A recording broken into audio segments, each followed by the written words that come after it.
go! It will be done!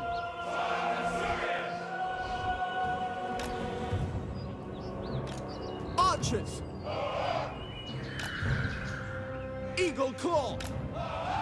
Orders received! Archers! Acknowledged!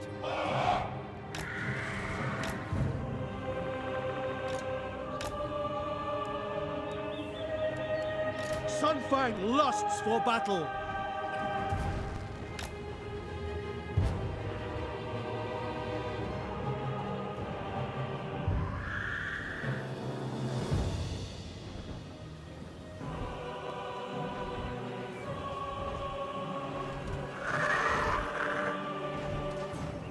It is an honor to fight for the Phoenix King!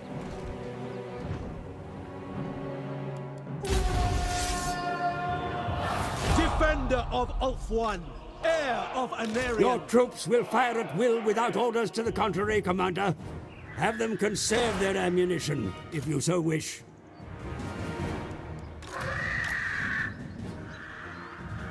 It will be done! Moving out!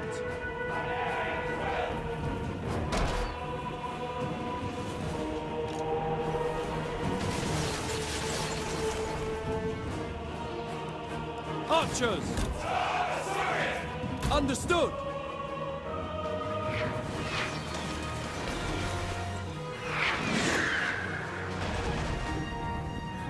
I'm tired of this! I will not die today! No mercy! Please forgive me! This fight is lost!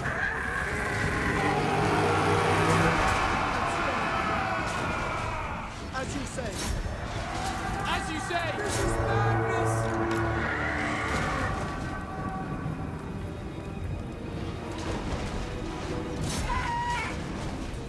Ready yourselves! Heir of Anarion. Archers, it will be done. Dinner! Eagle Claw! Halt! The enemy attack your flank, Commander. Drive them off. Forward! Agreed! Die, Rookie! Spearman!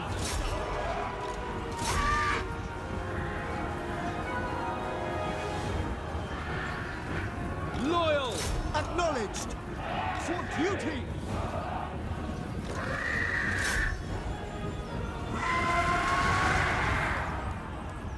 As you say.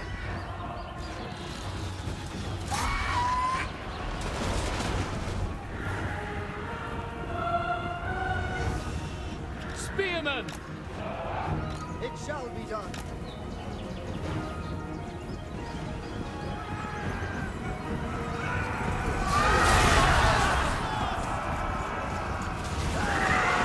Time to go! I won't die here! I will not die today!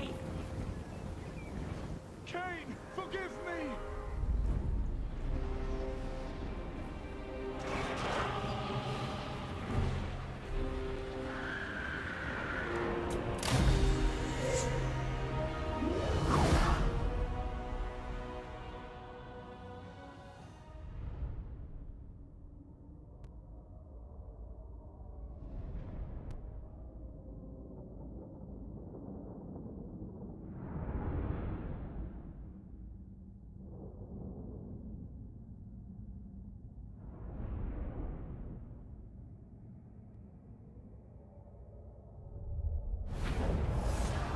The Assur have triumphed.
take what is rightfully ours. This place is ours. The Druki seek to hold our cities while they pick them clean of...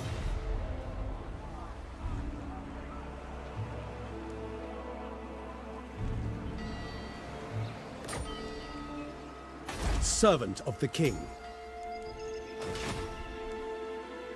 Her servant.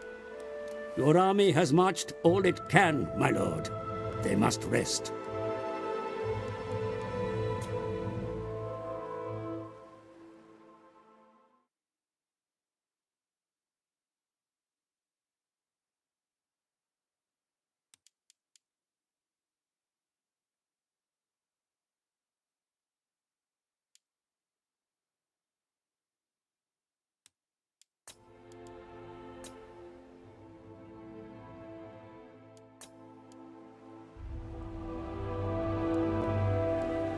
A glorious victory.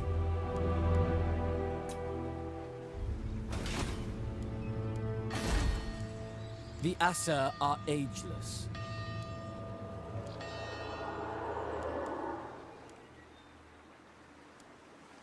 Ancestors be praised.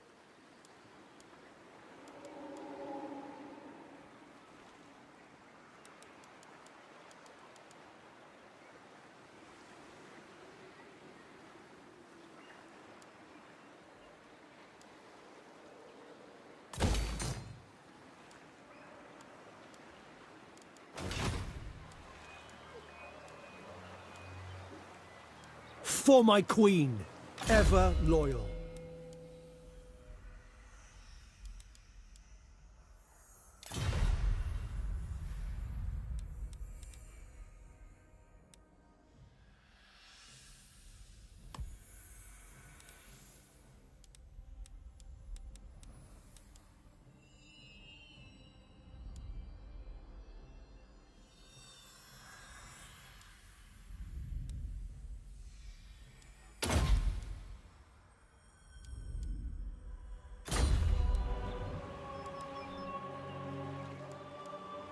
Fear the might of Ulfwan.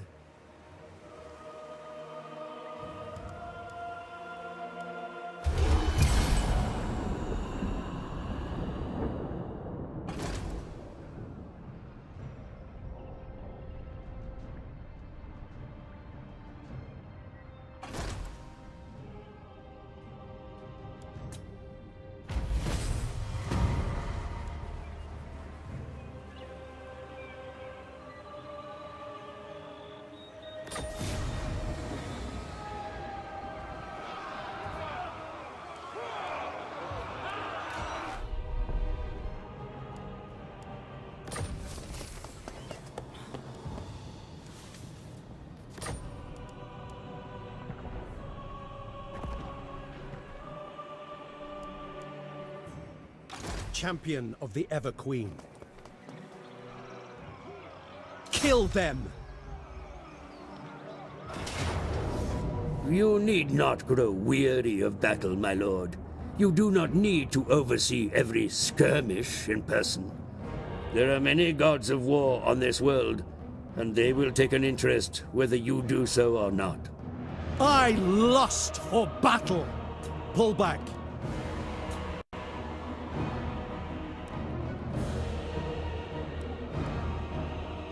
There is glory to be won.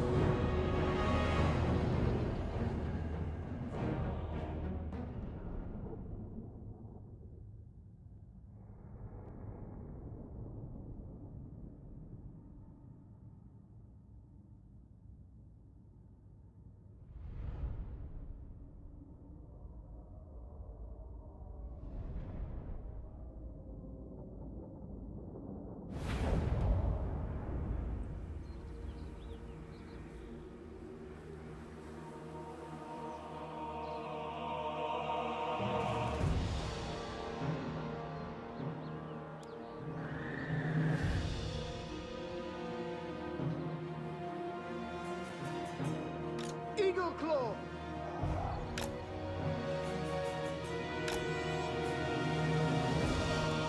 Spearmen!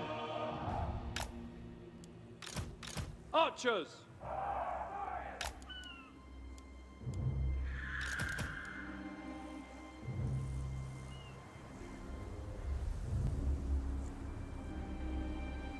Heir of Anarian.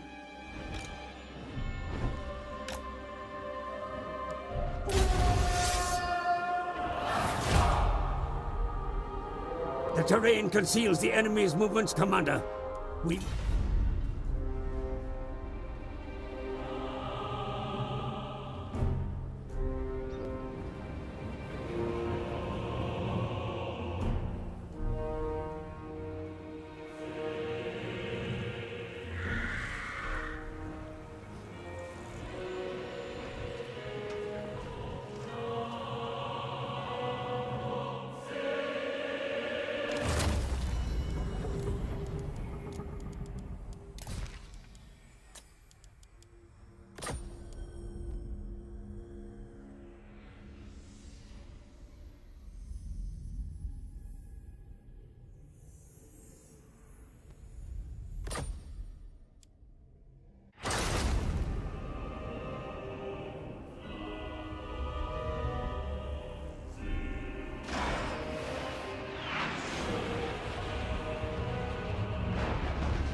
Acknowledged! Archers! Can I be praised?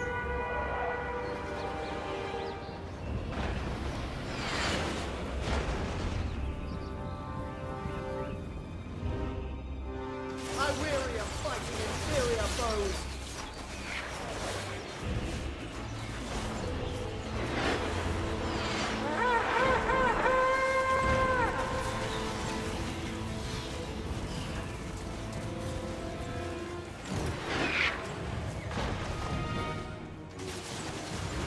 As you say. Setting forth!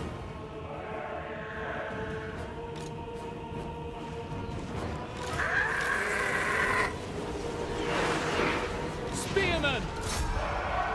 Loyal! For order!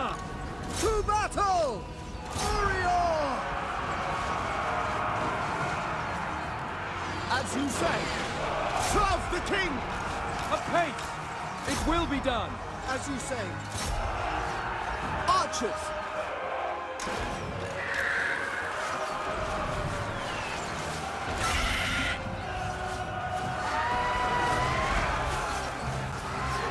Heir of Anarian. Glory awaits!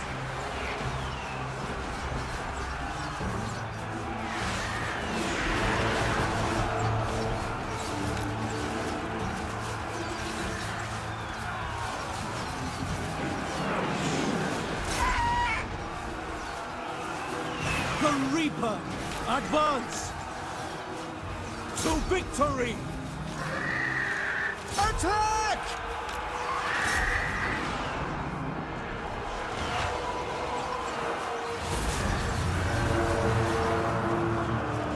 It shall be done. Death to all! We will Your obey. craven warriors run from the battle, my lord. Round them up and send them back to the fight. Archers! It shall be done. Archers! For the Ever Queen!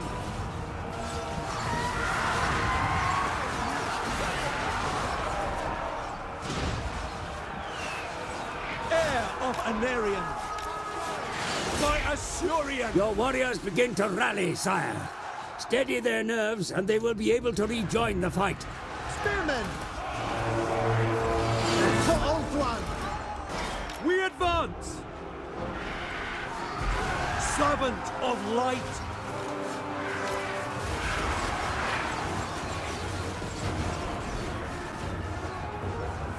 Acknowledge! Spearmen!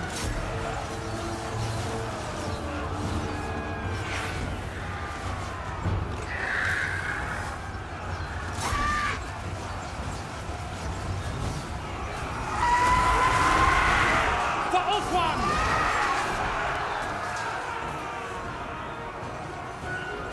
Spearmen! Assur! Attack! For duty! Moving out!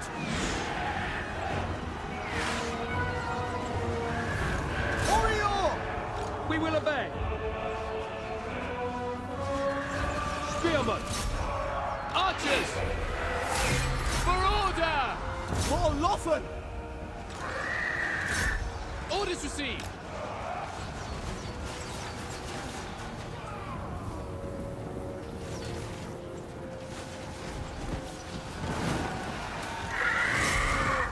Only a fool would stay.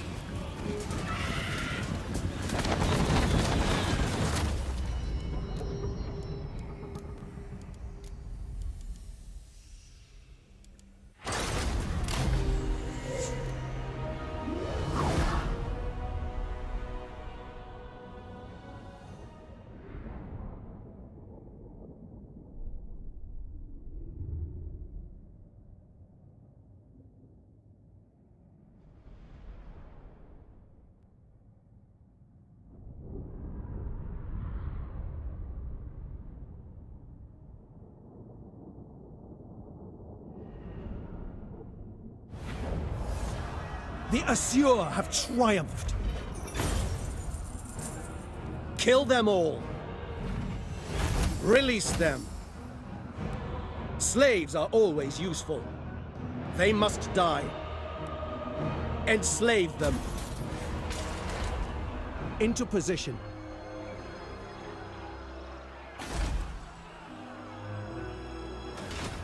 Champion of the glorious victory. Your orders?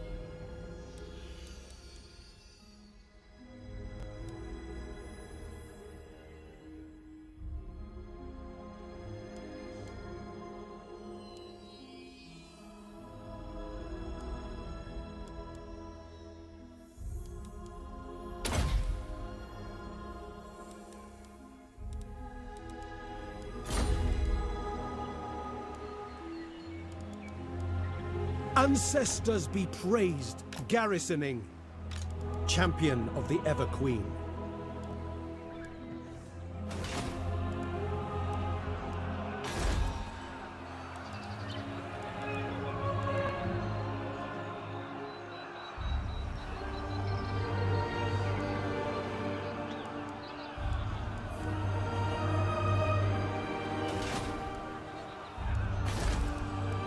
We are the guardians of order.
Relations with foreign powers may be managed through diplomacy, my lord. Consider your situation carefully before accepting any agreement.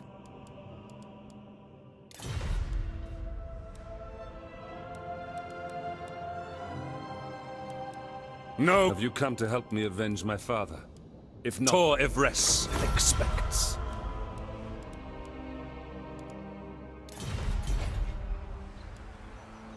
Servant of the king.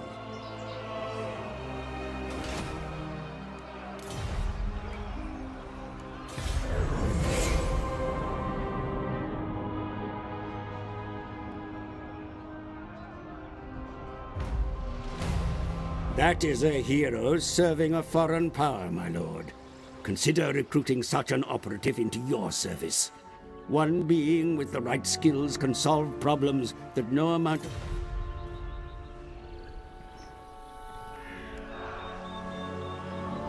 Ready to serve.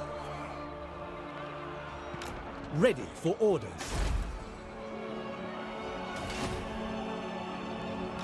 The Reaper.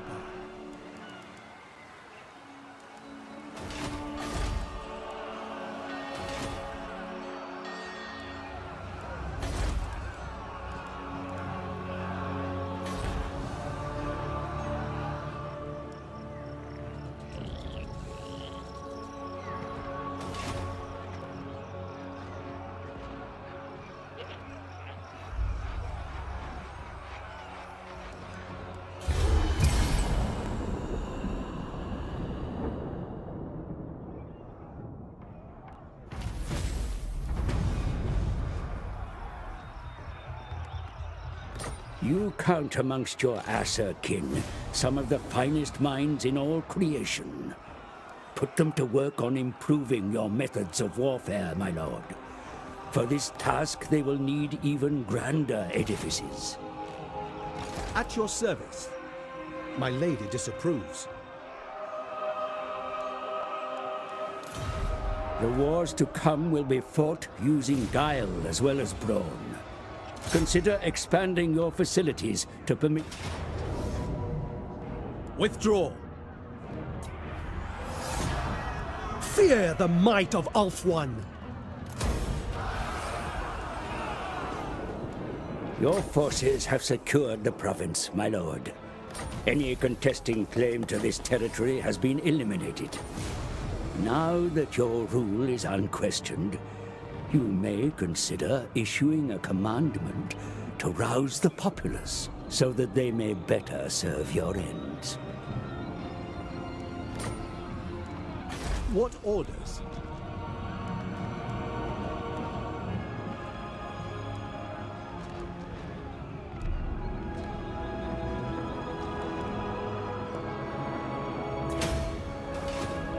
Ever vigilant.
Shield against the darkness.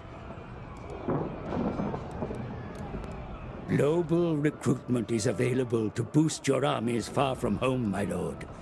Yet such flexibility comes at a price. Build your forces close to home where possible.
The enemy retreats, my prince. How like the curs to flee from the glittering hosts of the High Elves. Anarian's blood runs through your veins. Finish them. Tyrion, heir of Anarian.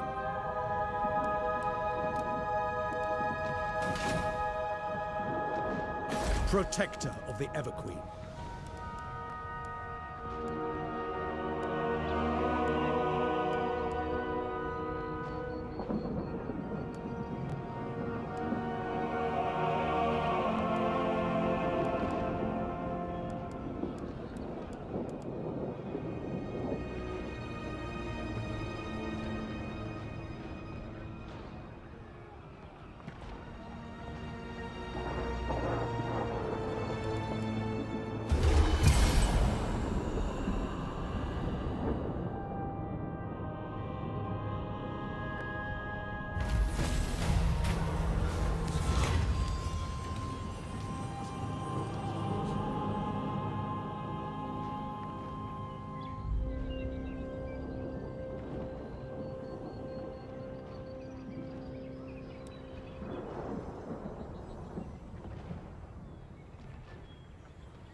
The annals of the White Tower tell of how key waystones were shattered and then scattered across the land during the Sundering, when the Vortex was first attacked by the Witch King.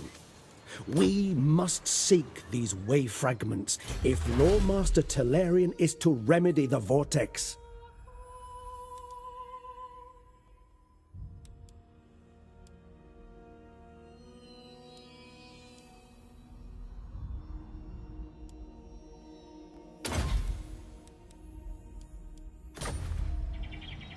Shield of Alaria.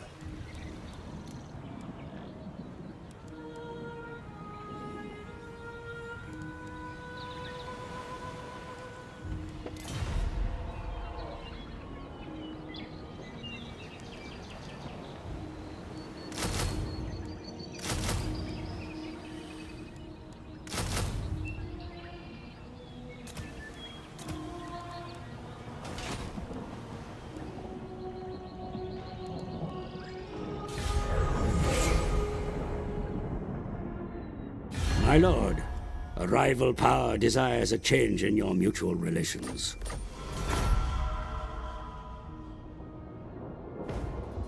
The population of your province grows, my lord. Over time, this growth will permit the expansion of your cities into mighty fortresses of war. Great powers may rise and fall by a few whispered words within the court of the Phoenix King. Use your influence to sway events to your advantage, my lord.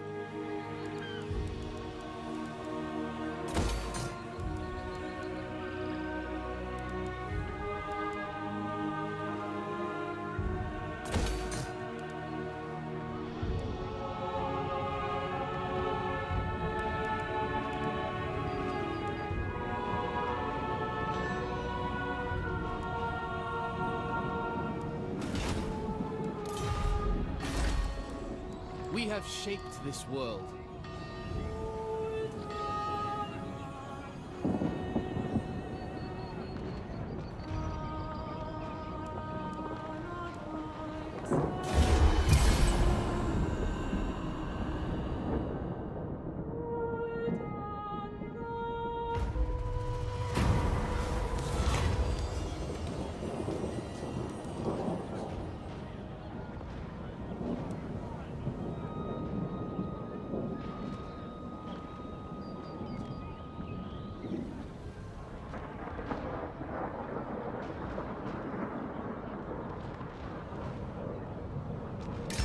Consider varying your tactics when maneuvering in the face of the enemy, my lord. Placing. Champion of the Everqueen. Orion!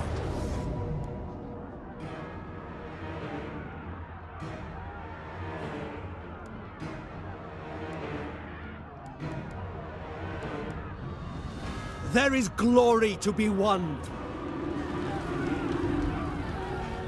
I lust for battle.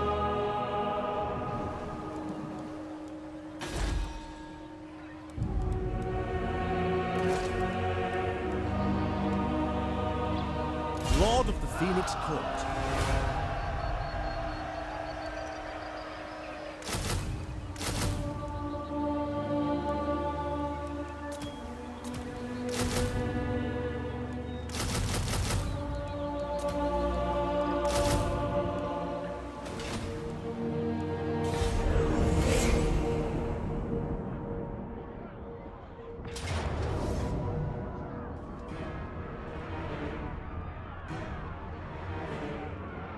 Bring me battle!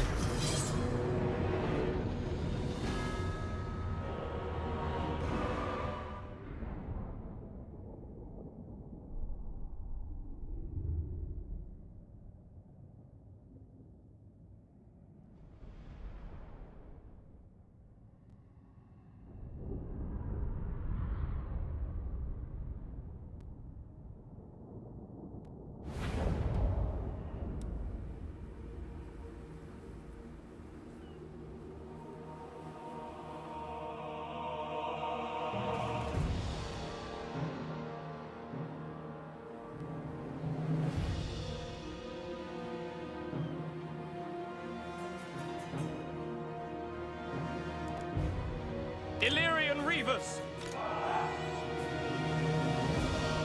Loyal!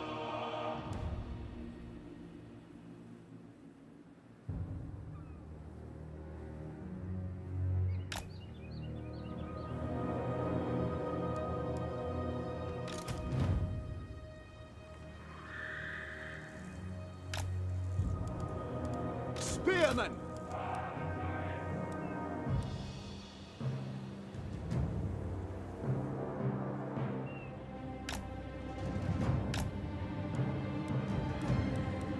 Without fail!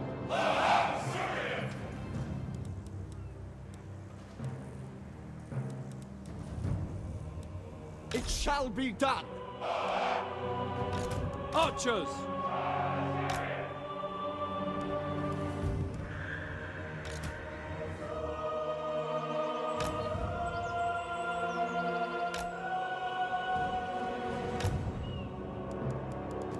Heir of Anarian! Lothern Sea Guard! It shall be done!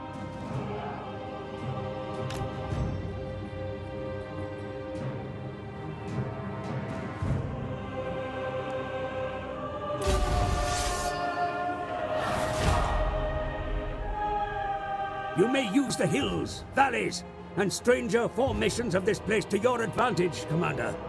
The terrain can conceal your forces. Understood! Loyal! Without fail!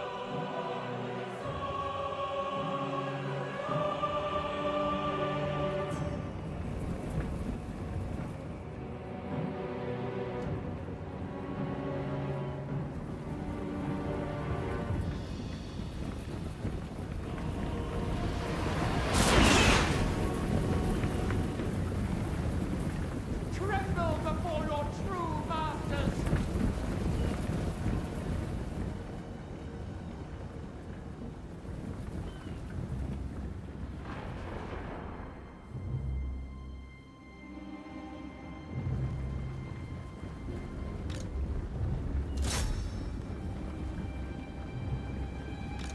Loyal!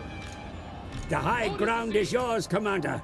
Be sure to use it to best advantage.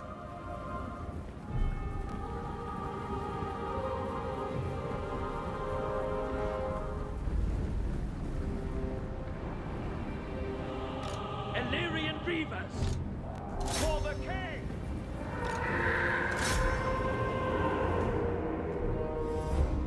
Understood! For order!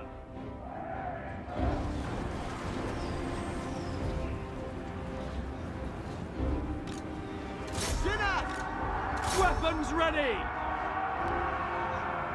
Heir of Anarian! Spearmen! Illyrian Reavers! Warrior!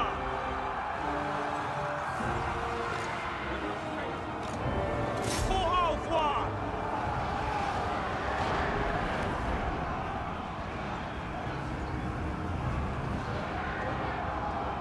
As you say! Hold!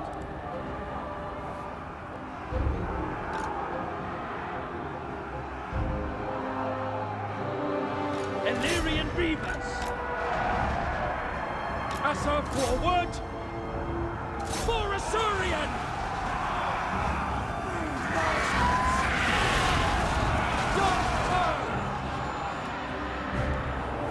Archers! It will be done! Apace! We away! For duty! We go! For Althwan!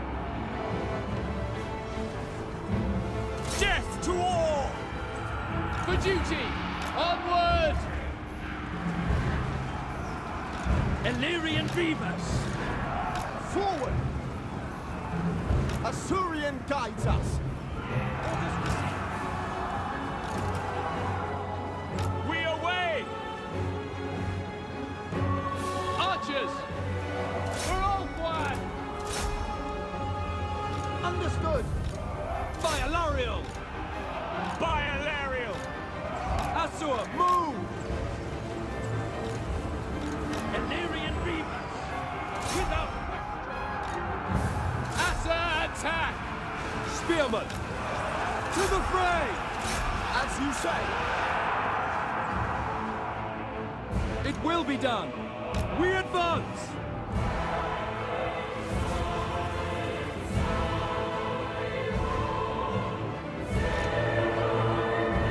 By your command.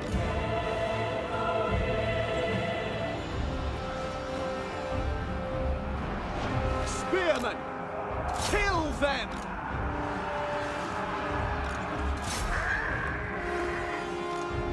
Advance! Orders received! Orders received. Yes!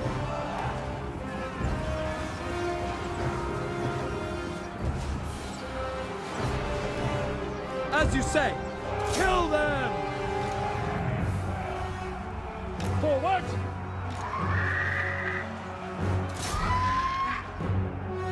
Without fail.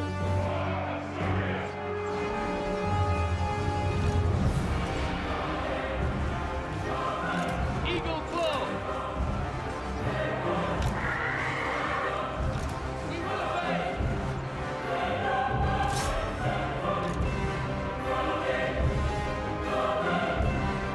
Assyrian guides us! Attack!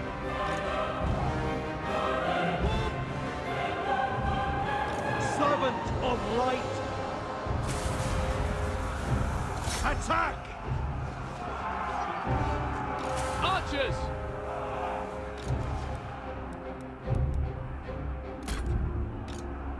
For our ancestors!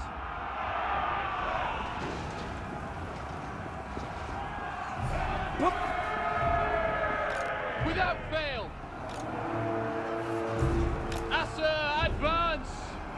Archers! For duty!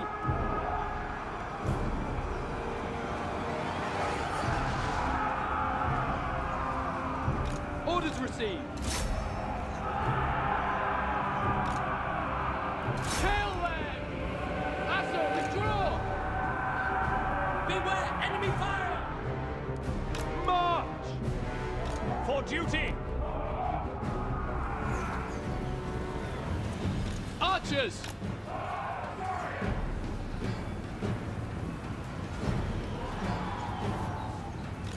Eagle claw! It will be done. For order! For Assyrian! Spearmen, it will be done!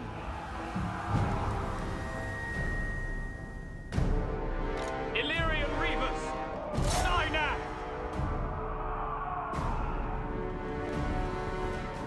Archers! We will obey.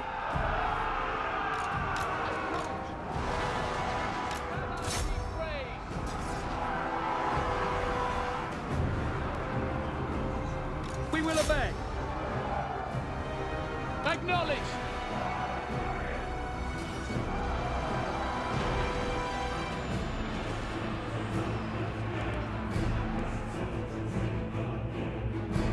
Asa, withdraw! Archers! Draw back! Understood! Without question! For duty! Onward! For Assyrian! Archers! Seal! Follow me, Asa!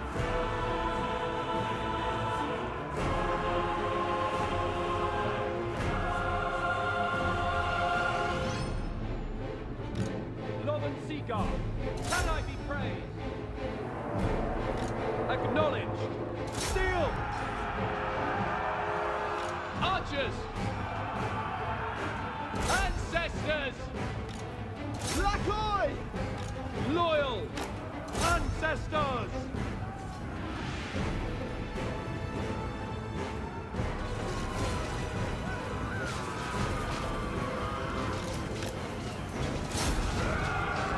Heir of Anarian! Use missiles! Loyal!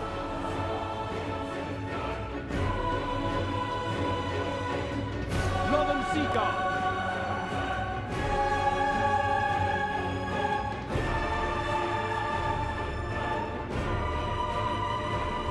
Without fail! Orior! It shall be done!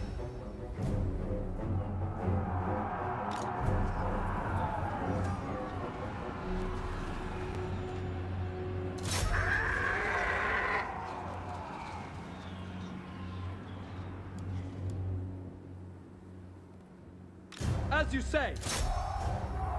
It shall be done. Moving out! Without fail! It shall be done!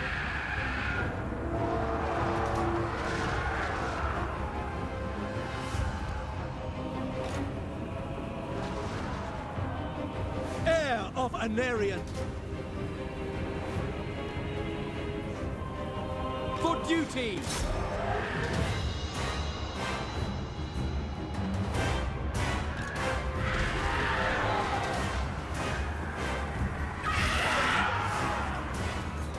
Archers! Astur, attack! Oreo!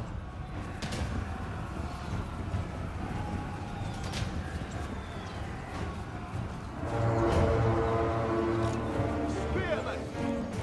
Let us withdraw! With me! I go! Archers! Orders received! Orders received!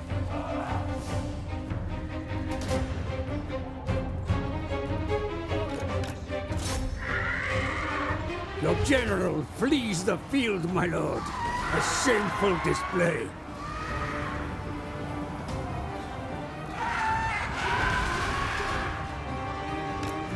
Archers! It shall be done!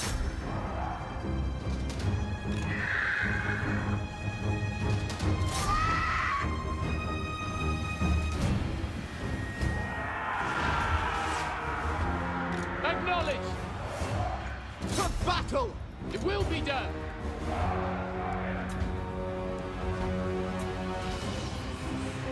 Archers! Take Ulfuan proud!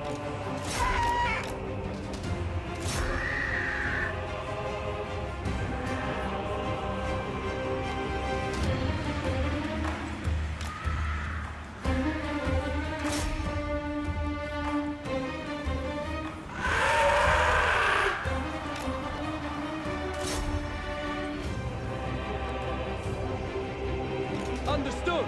For the king!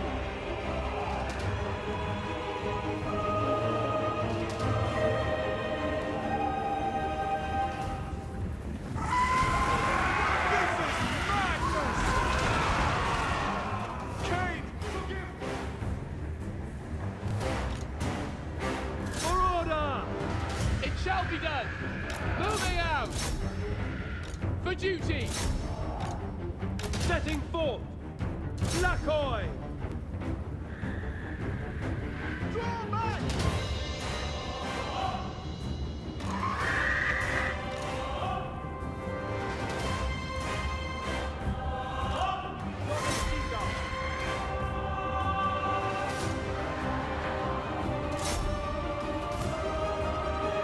Understood! For Assyrian!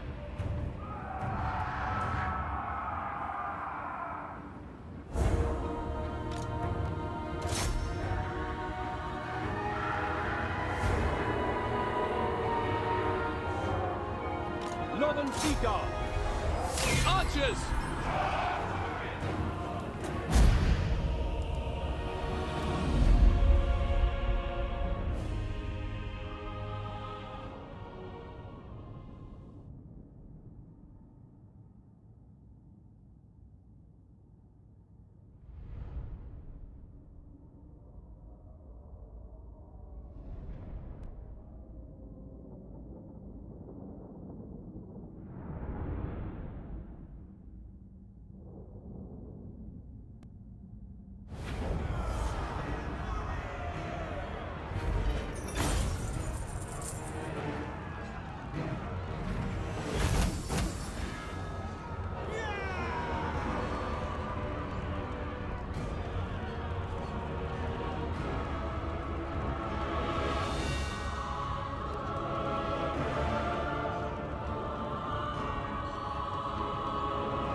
We will wear no chains. Let them go.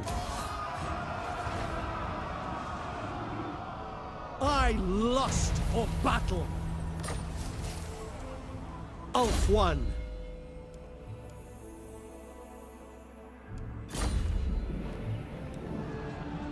Bring me battle by Assyrian. Sunfang hungers. There is glory to be won.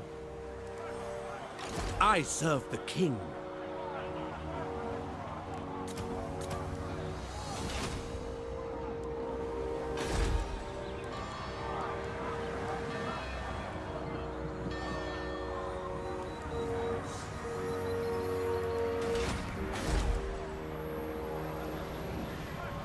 How can I assist you?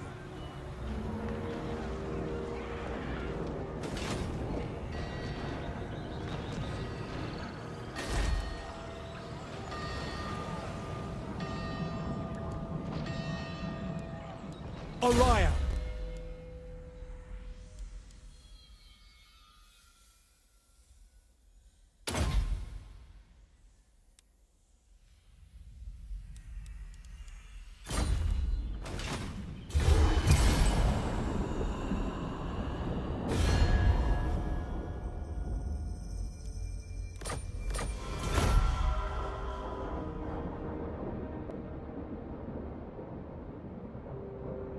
I am ready to fight. We have secured a number of way fragments in preparation for Lawmaster Talarian's ritual, yet more are required.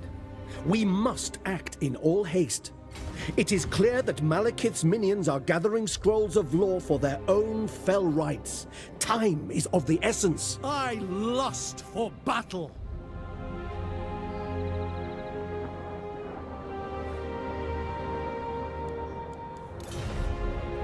An enemy port, my lord.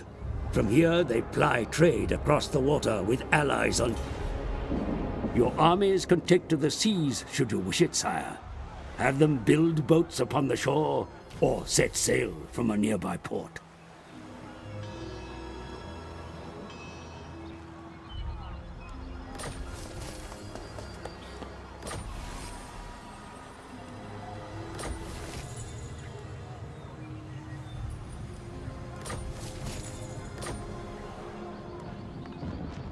Sunfang hungers for my queen. Your instructions?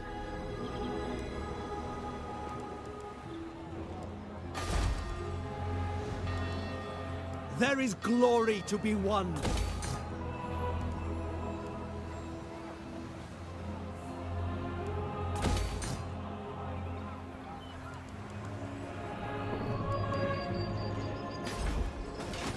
The Asur are ageless. You need me?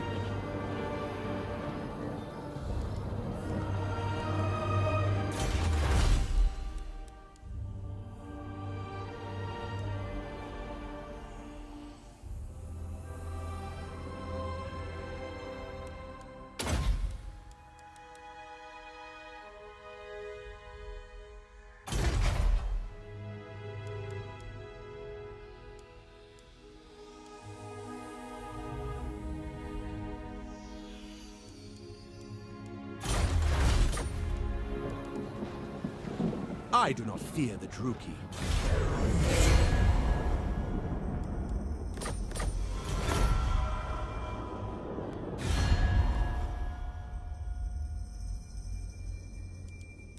I will hear your words, but I make no promises of aid.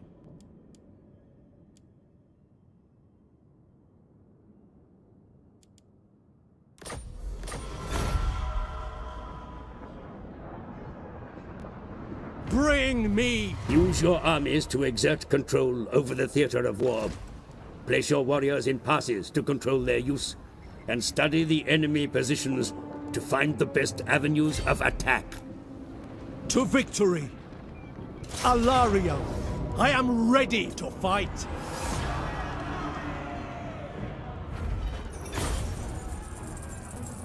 Occupy this place!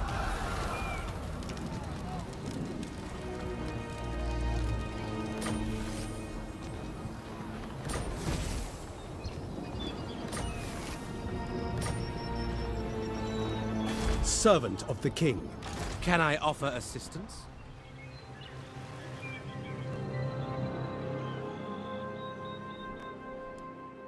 A noble victory.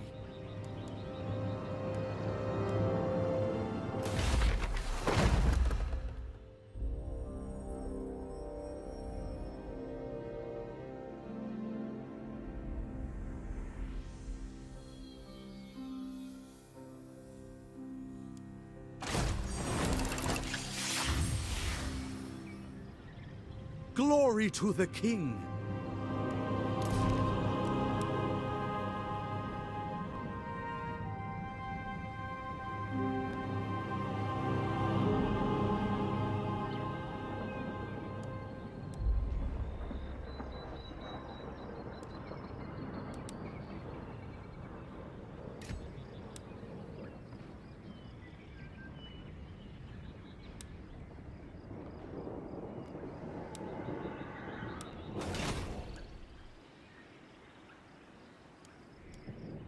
The Asur have conquered!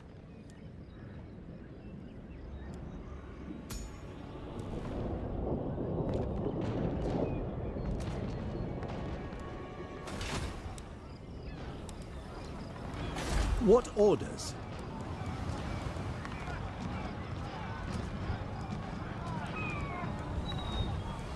The greater good has triumphed.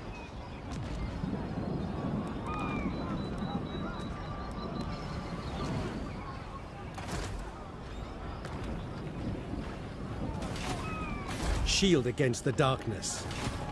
Alariel's champion.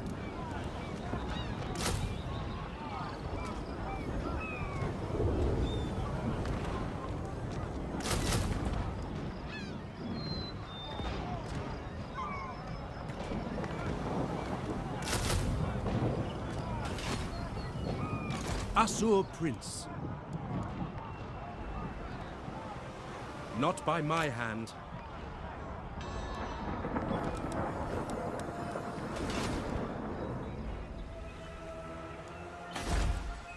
Ulfuan triumphant.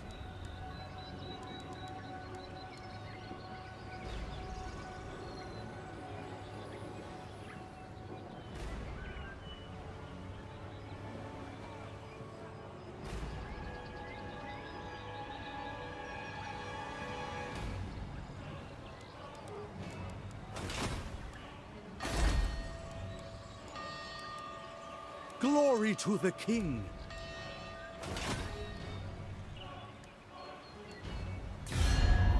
A noble victory. Prince, I will receive your petition in the name of the Phoenix King. As you say.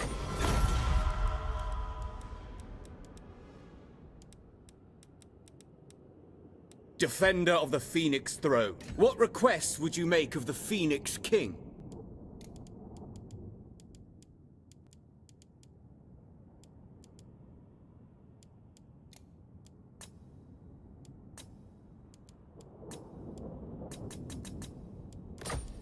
I think not.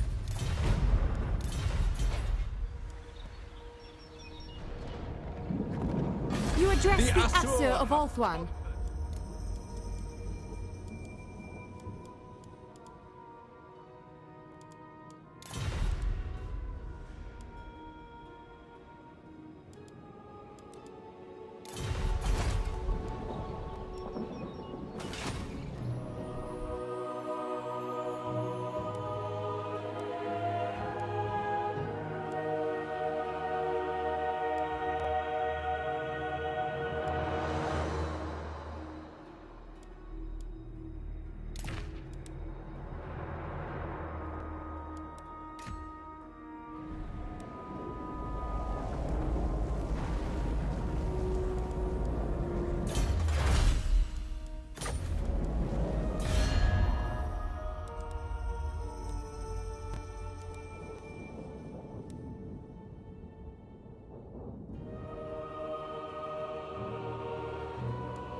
What business have you with the Asur of Ulthuan?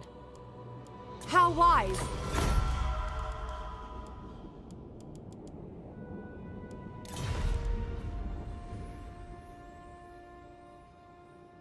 You have traveled far to petition the Phoenix Throne. Gladly.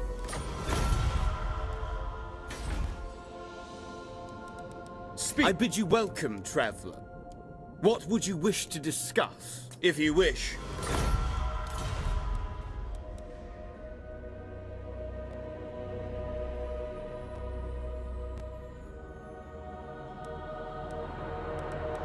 Can I offer assistance?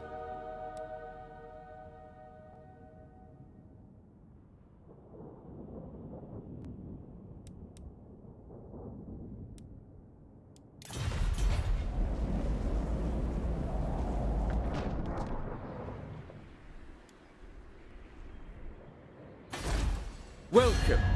Time is precious, so please make your request.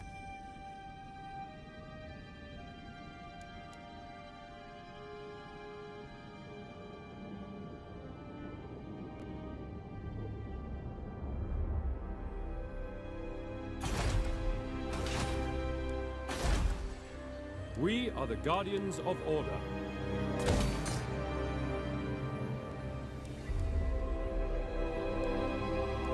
Ulthuan triumphant. Tyrion, heir of Anarion.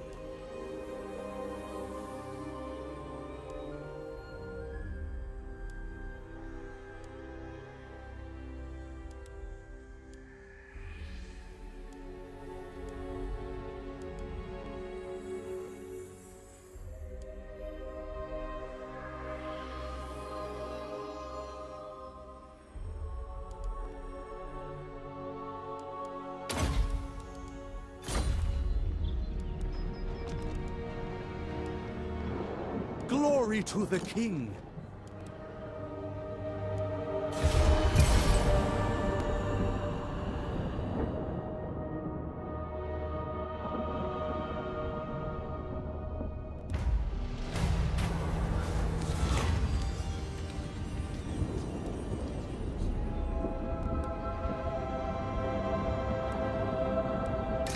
The Druki, dark elves to the ignorant races, are an insidious threat, Prince Tyrion. Left unchecked, their cunning and malevolence will infiltrate High Elf society to its very core. Take steps to ensure this does not come to pass.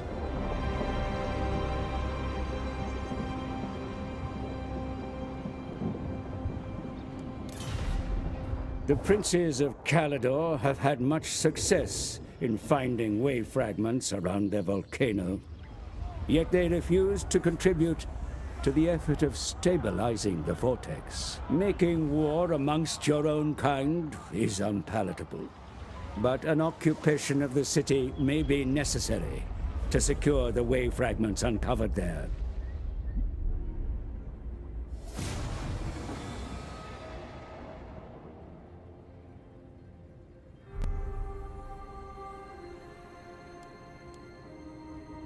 A strategic overview can be useful in such uncertain times, sire.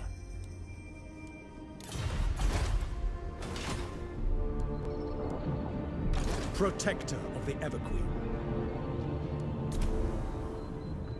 Lethal grace given form. Onward.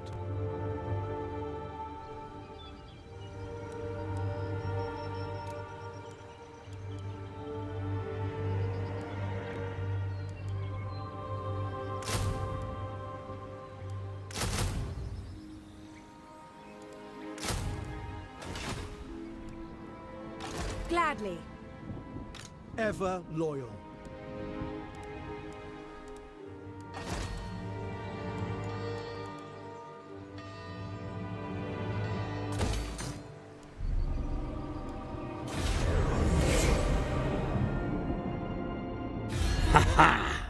War is declared. A rival power takes up arms against you. Crush them without mercy.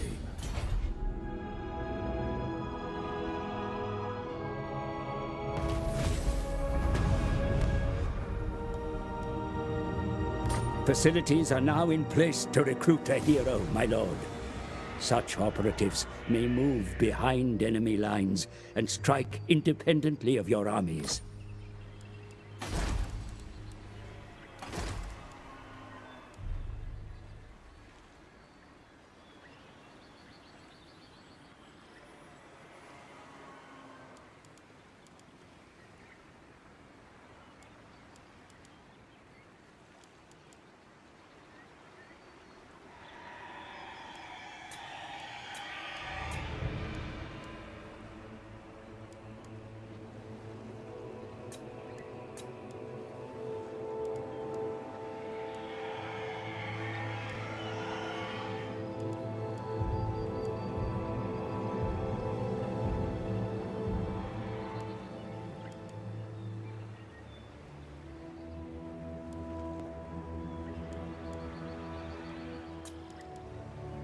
You have my attention. A hero has enrolled in your service, my lord. Be sure to put them to work. Their unique skills may solve problems that no amount of money or effort would otherwise be able to crack.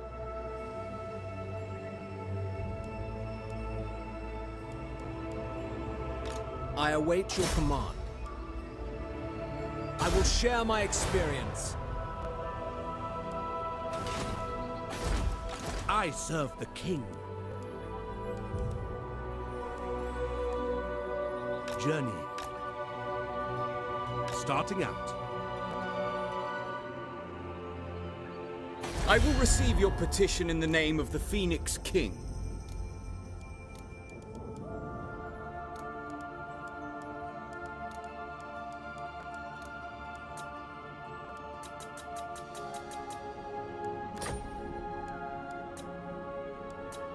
Misguided.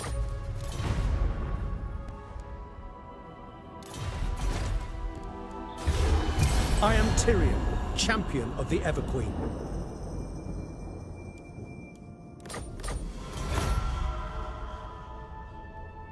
I will weigh what you have to say and the merit of your actions.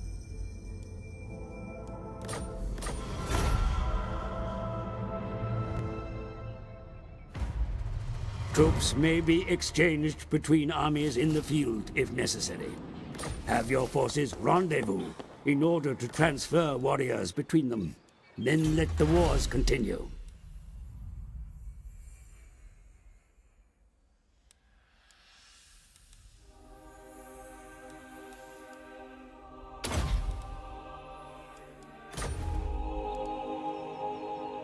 At your service.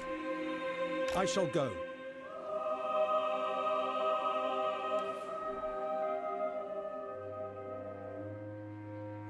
Pausing for a moment. I await your command. I have much to teach them. Ever vigilant.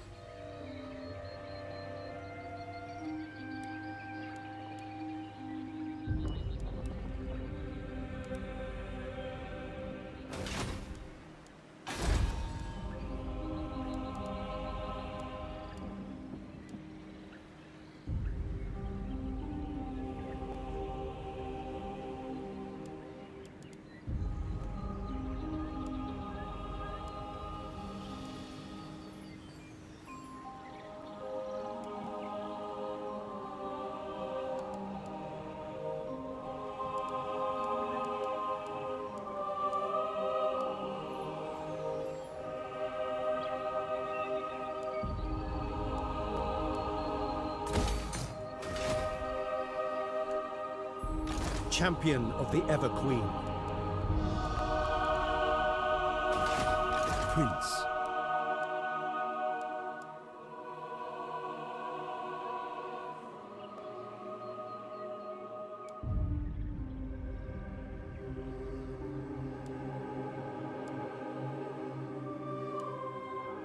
Elif, hear my prayer. Servant of the king.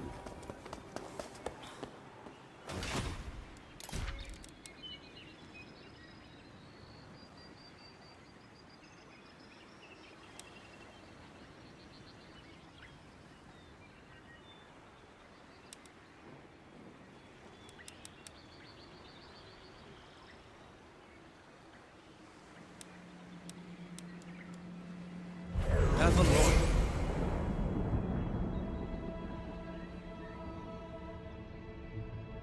If what you seek is for the greater good, my sword is yours.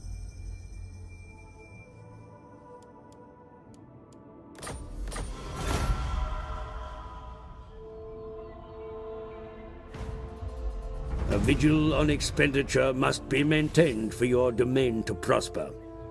Be sure to keep a close watch on your finances, lest ruin overtakes you. I will do my duty. Making my way. Shield of Alarion. Such an action would surely lead to war. As glorious as that is, proceed only if you desire conflict, my lord.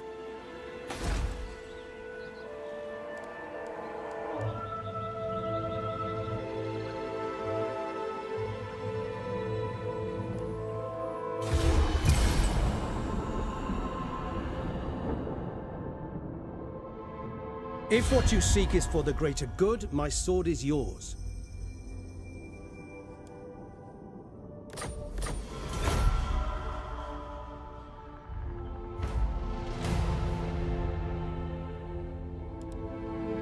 Shield against the darkness.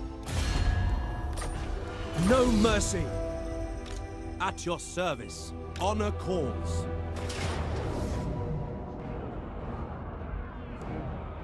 I lust for battle! Sun Fang hungers! I go. Certainly not. Attack! Seal! Pull back! There is glory to be won! Claim anything of value. We have captured it! Calador has fallen to you, my lord. The hubris of the Dragon Princes has led to their ruination by your hand. Be sure to begin the search for way fragments. The vortex becomes more unstable with each passing day.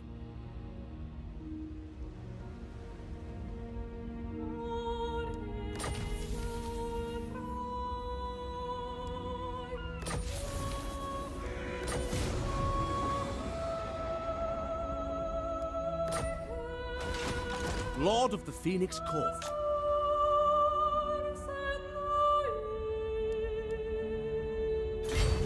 Pausing, brief. The Asur have conquered.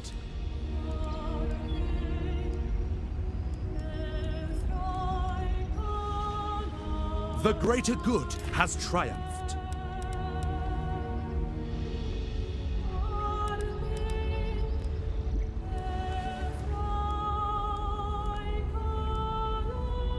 A noble victory.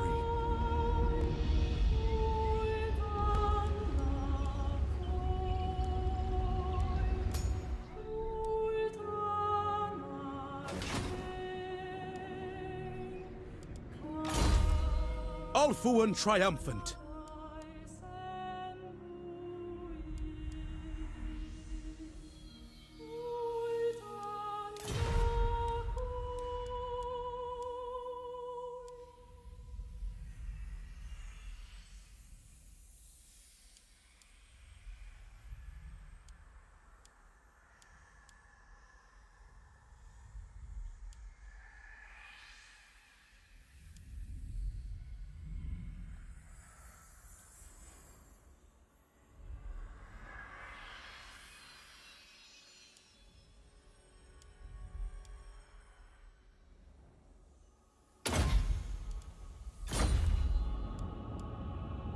Tyrion.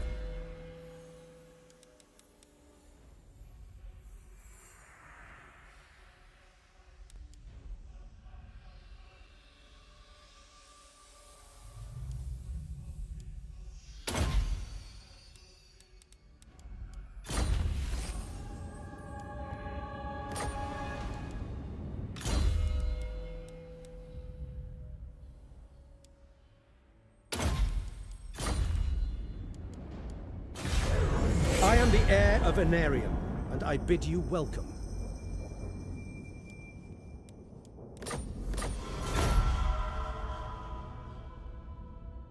I will weigh what you have to say and the merit of your actions.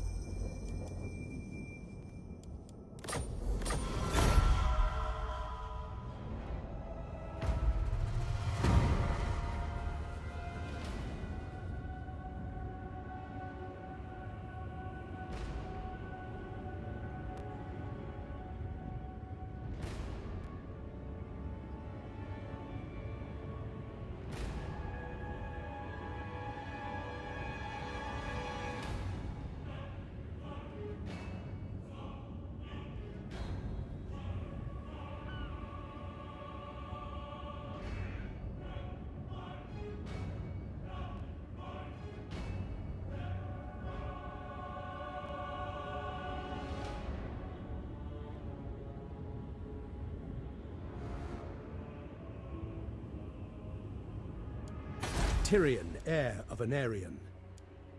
Can I offer assistance?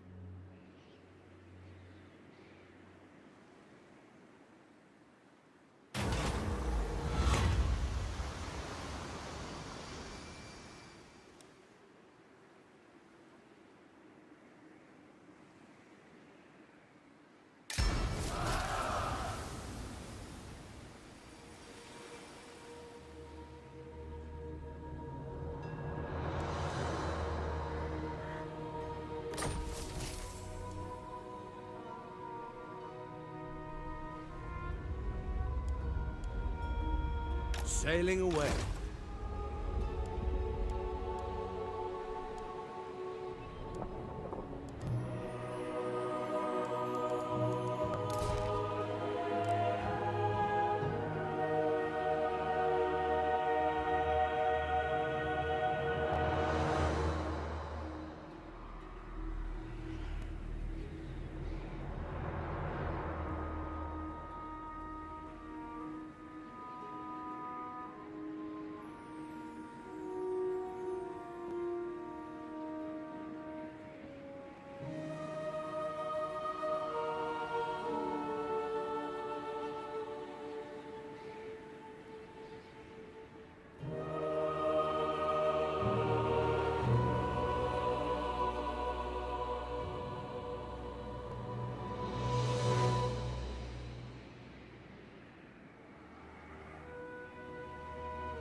Ready to serve.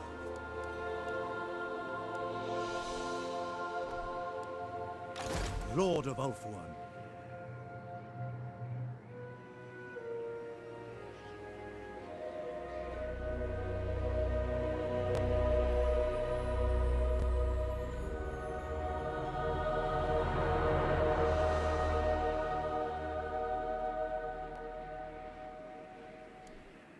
Protector of the Everqueen.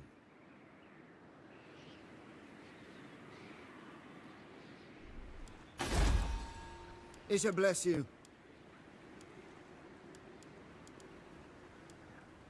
The air is fresh.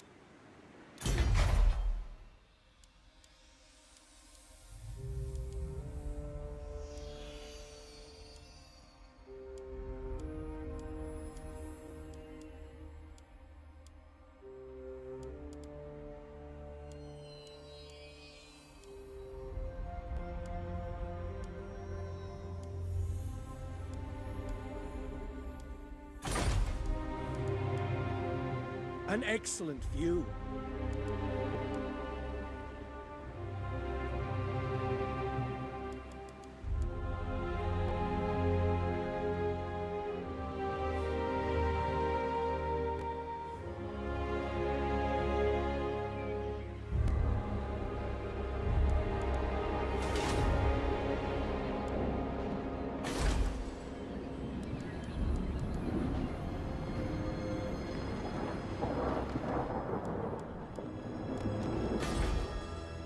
Behold, elven beauty. Ladriel, guide me.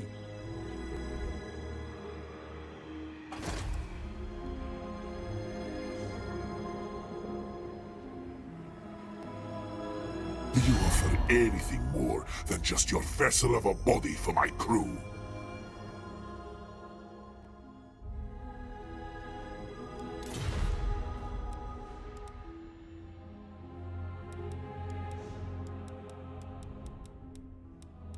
Your presence is not appreciated, so be quick with your request. I will see to it.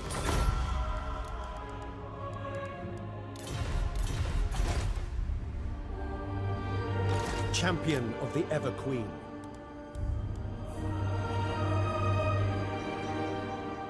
The winds are bracing. Welcome. What brings you here?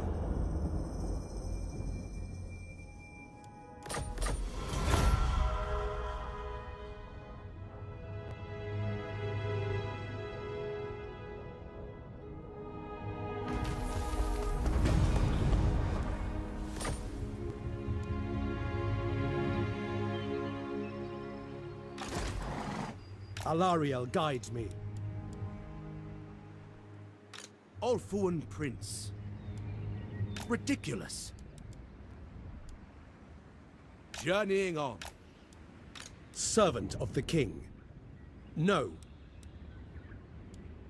I never tire. My journey begins.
I am the defender of Ulfuan.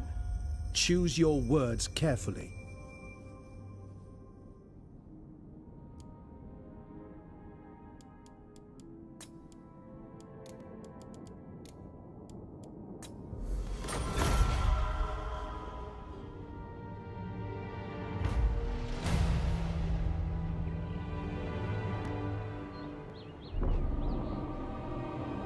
Shield against the darkness.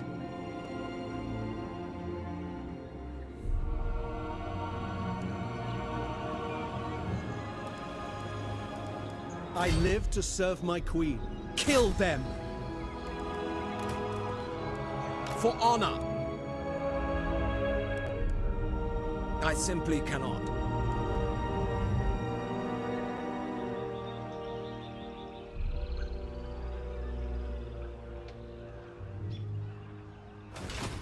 Your aid.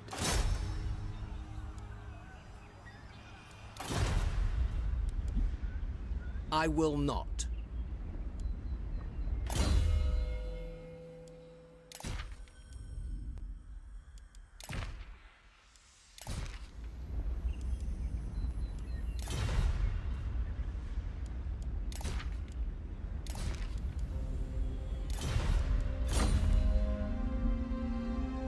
The gods are with us. I am a fount of knowledge. Your orders? How can I assist you? Ready to serve.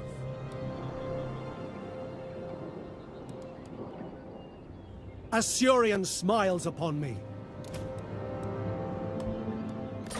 Orders?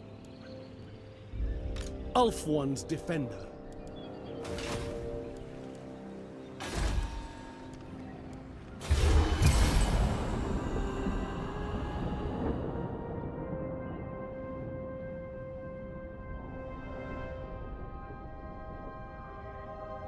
strength grows.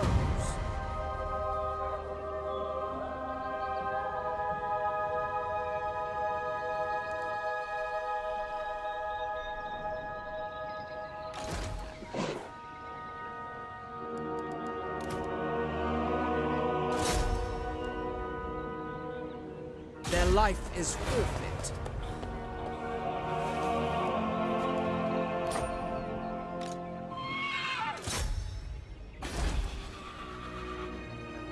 Our call. I am ready to fight.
The forest may be used to conceal your movements, Commander.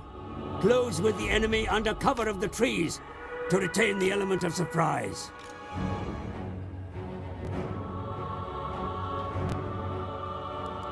Illyrian archers! Onward!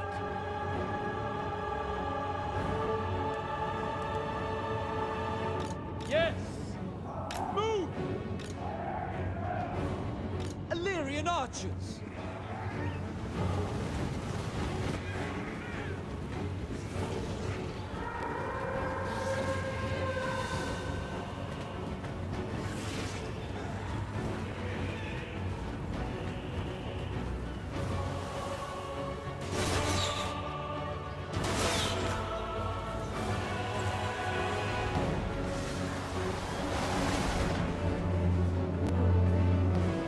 Advance!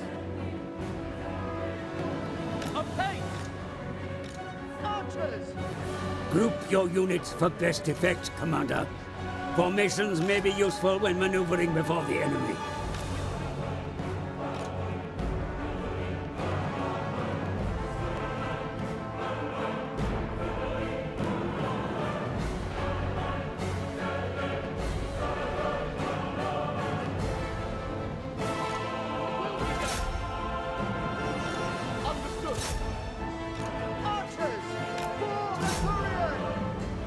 Illyrian archers! Swiftly!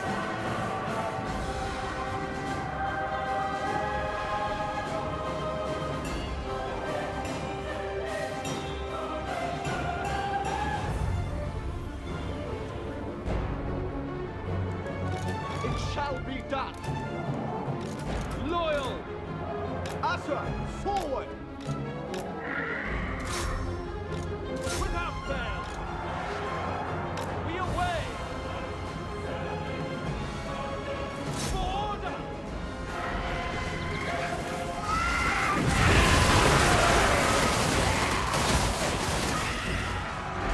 We will obey! Loyal!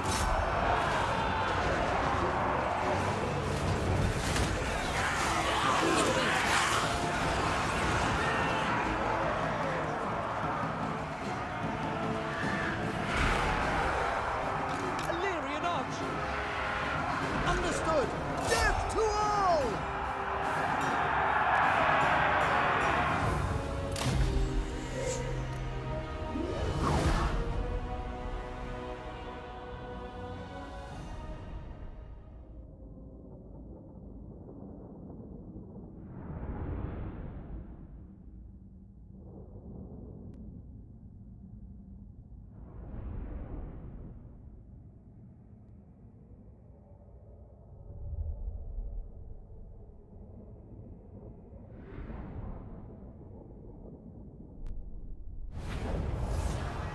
ancestors be praised. Take what is rightfully ours.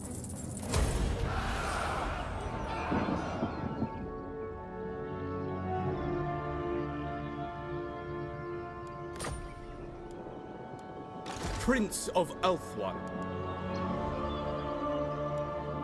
Protector of the Everqueen.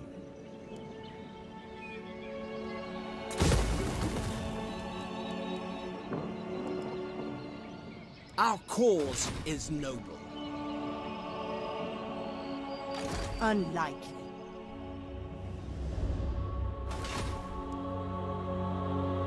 I am a Saurian reborn. Can I offer assistance? I serve the king. How can I assist you?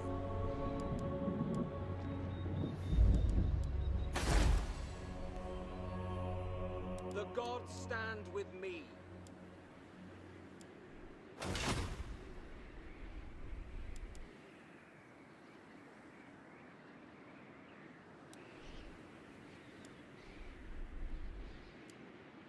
Lethal grace given form.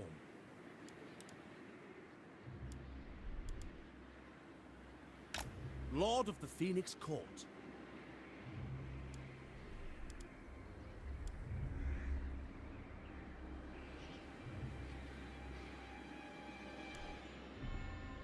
Against the code.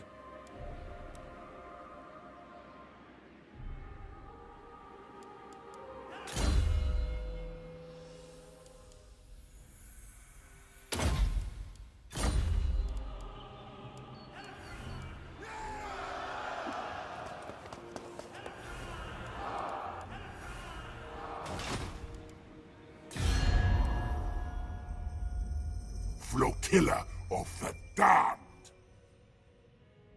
Fear the Pirate Queen! Black-hearted.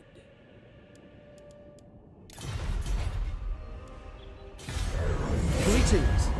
The Phoenix Court will hear your words.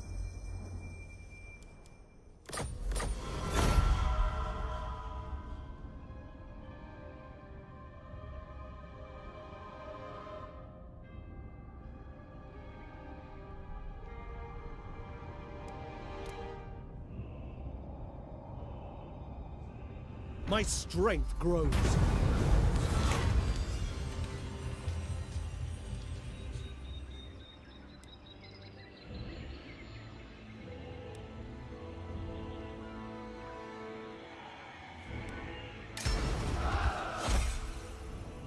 We are pure of heart.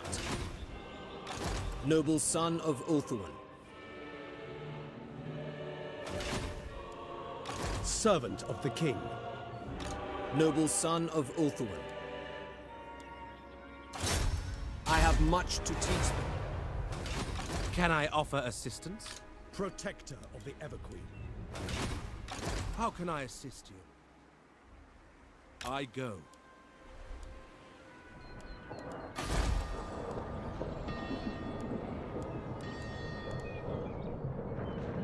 Master of magic.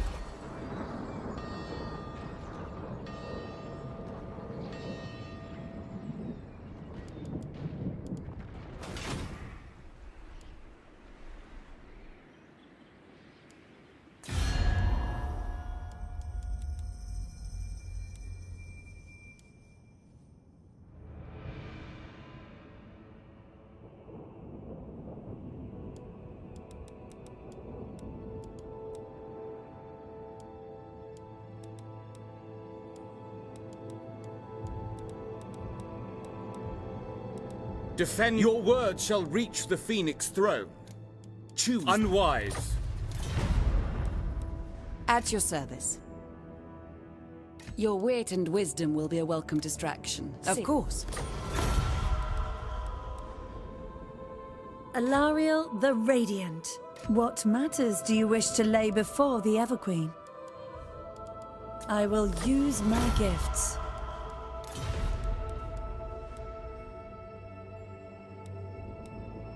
My life! For Tor, you come to help me avenge my father. If not... Shield against the darkness.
ready to serve.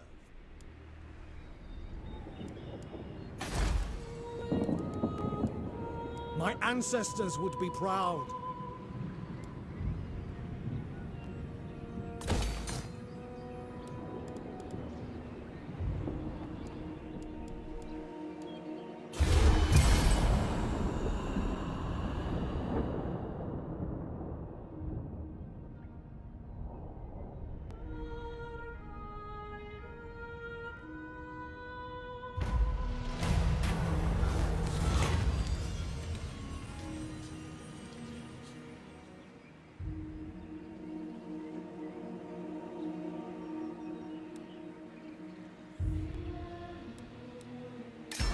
Your war efforts would be strengthened by the raising of a new army. Appoint another command, and you can open...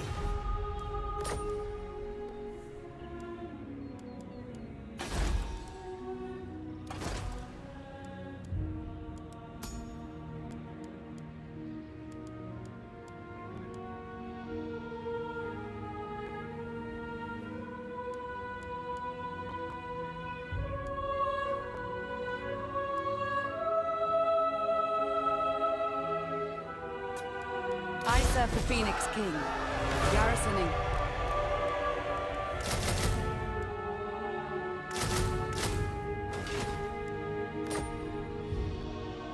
Champion of the Ever Queen. Very well.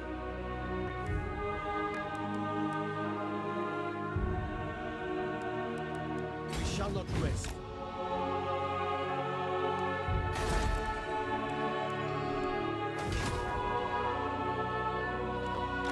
Lethal grace given form.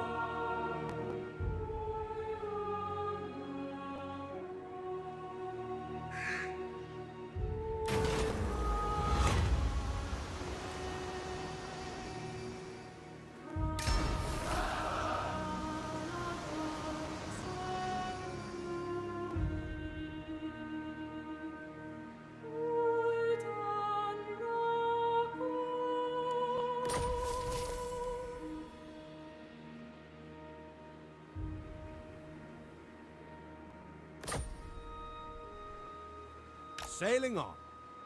You need me?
Now that you are here, I will hear your words.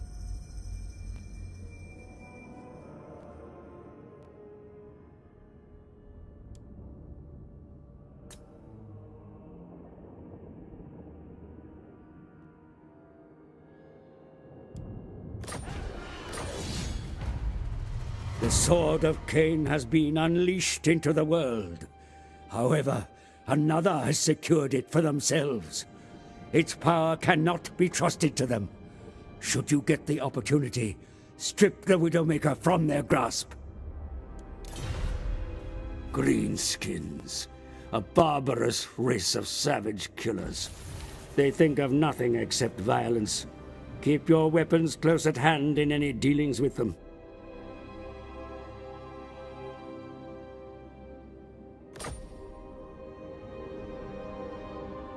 Asur Prince. I bring Azurian's fire. Anchors away. Honor calls. Uncrushable.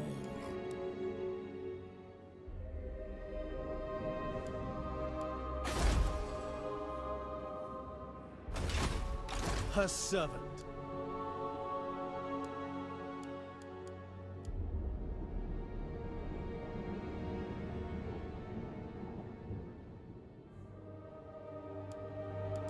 I live to serve my queen. Onward.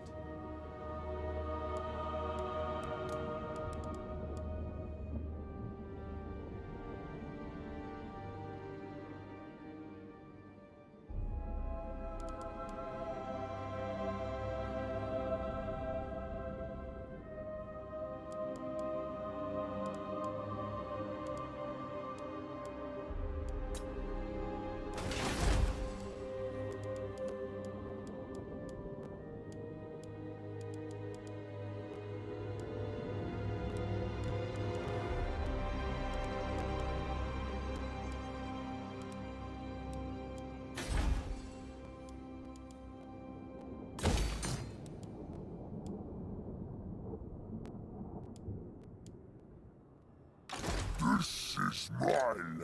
Boys, bring Gromy's chopper. Get gits here.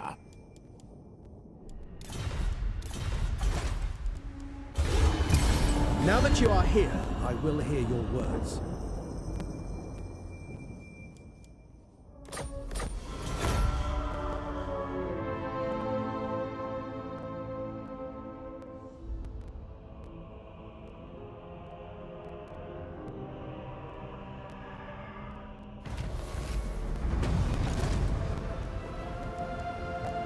Your will is done. For the king!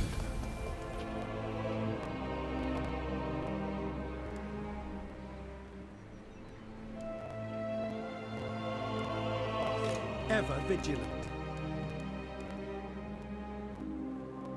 Don't think so. Tyrion, heir of Anarion. Kill them!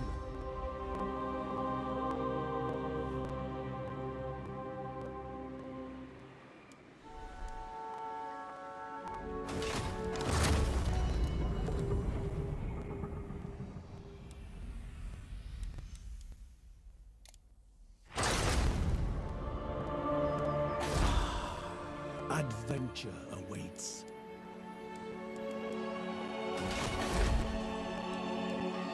A gentle ocean breeze.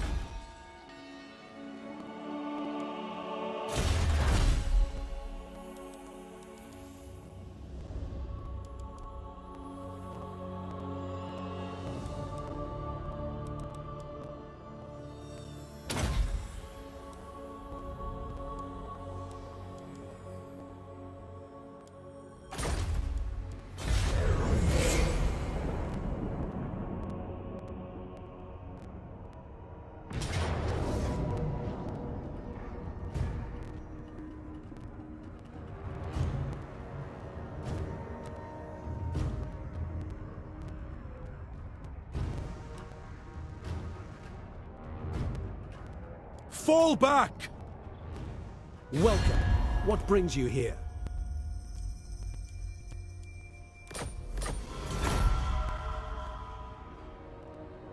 I am the heir of Anarion, and I bid you welcome.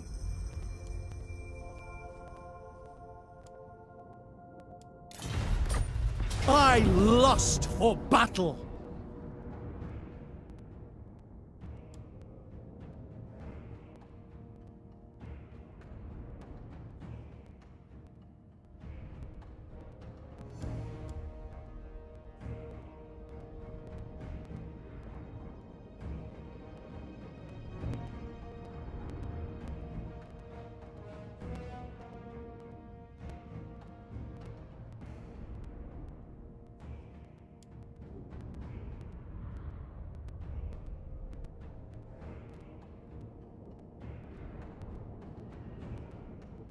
I am ready to fight!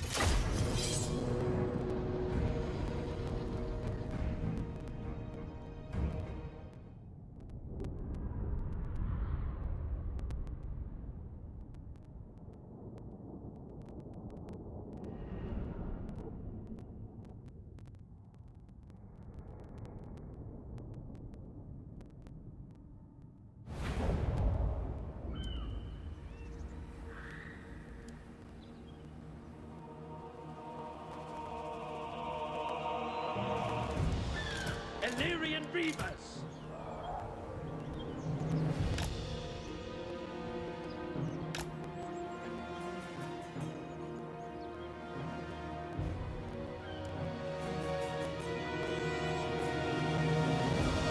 Heir of Anarian! Defender of Ulthuan! The enemy bring mighty weapons of war to the battle. Have them destroyed, Commander, or they will decimate your troops from afar. Yes!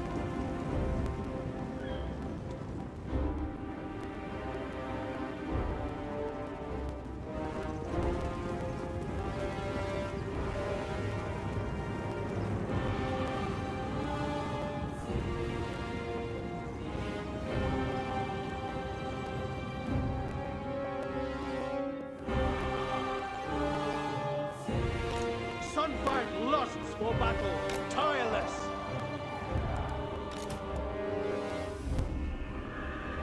Seal! Illyrian archers!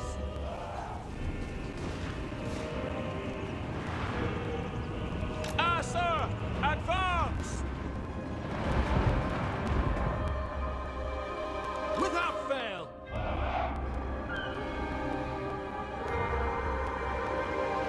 Heir of Anarian! Sword of the Asur! Spearmen! Moving out!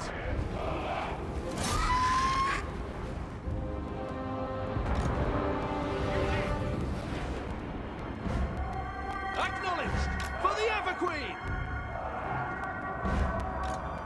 Attack! Spearmen! Heir of Anarian!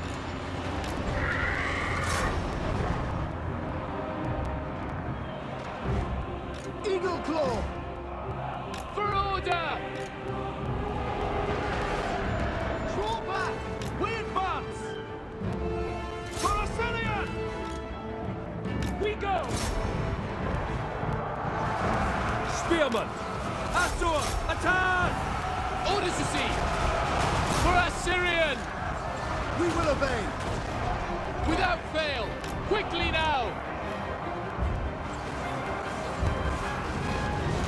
Illyrian archers! Draw back!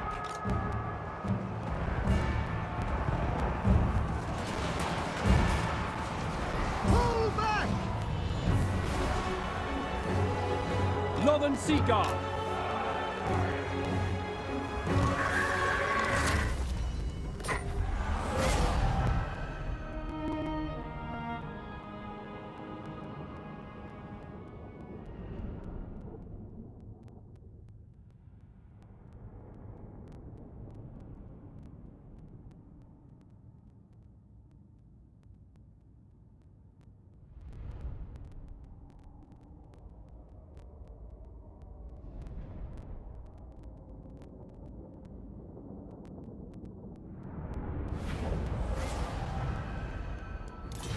Withdraw! Natural.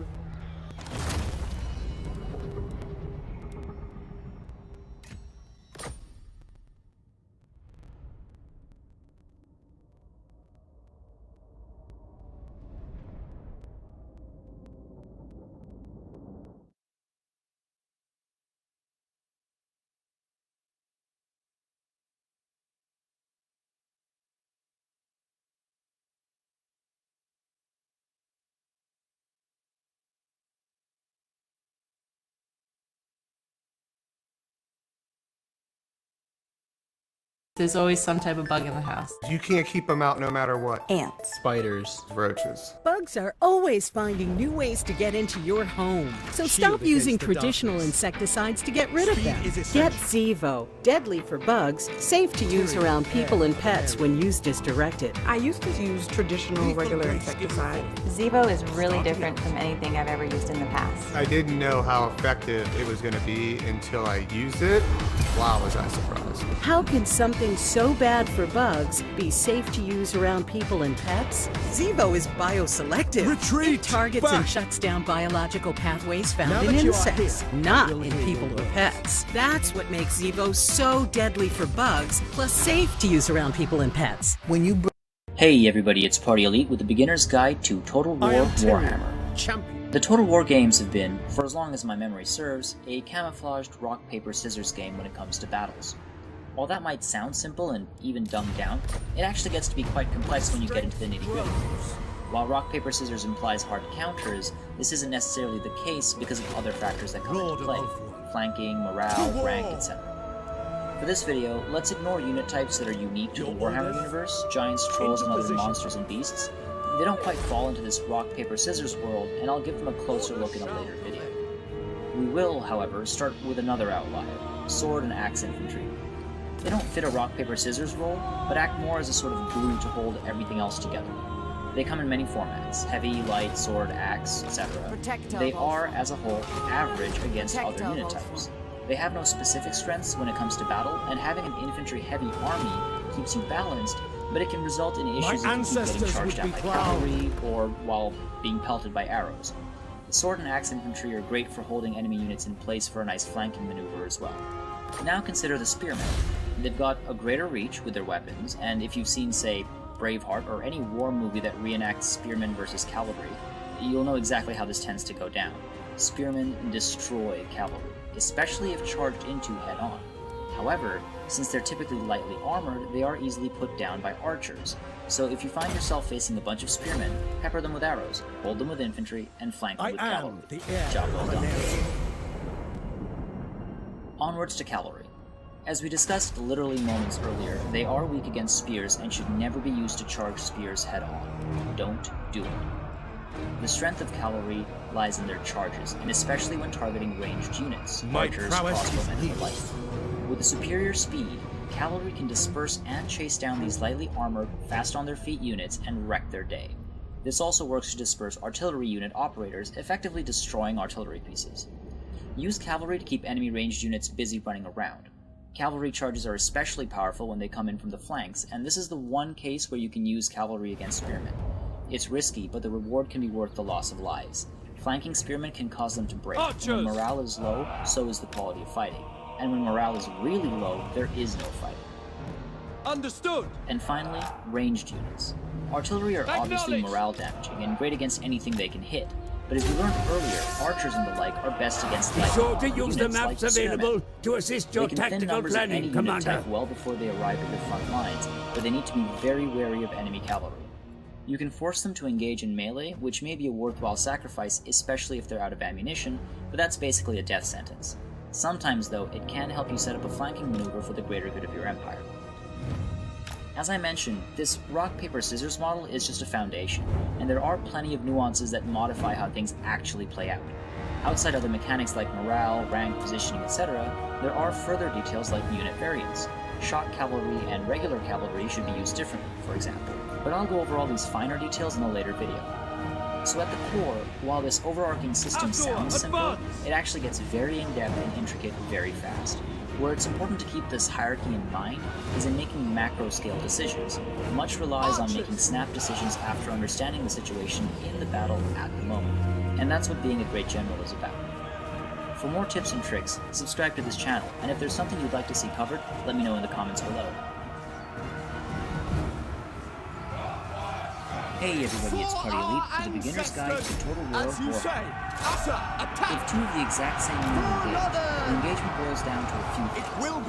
Morale, position, and rank are key among them. A unit levels up or ranks up with experience. When playing a campaign, this is literally battle experience as time goes on and fights in the battles.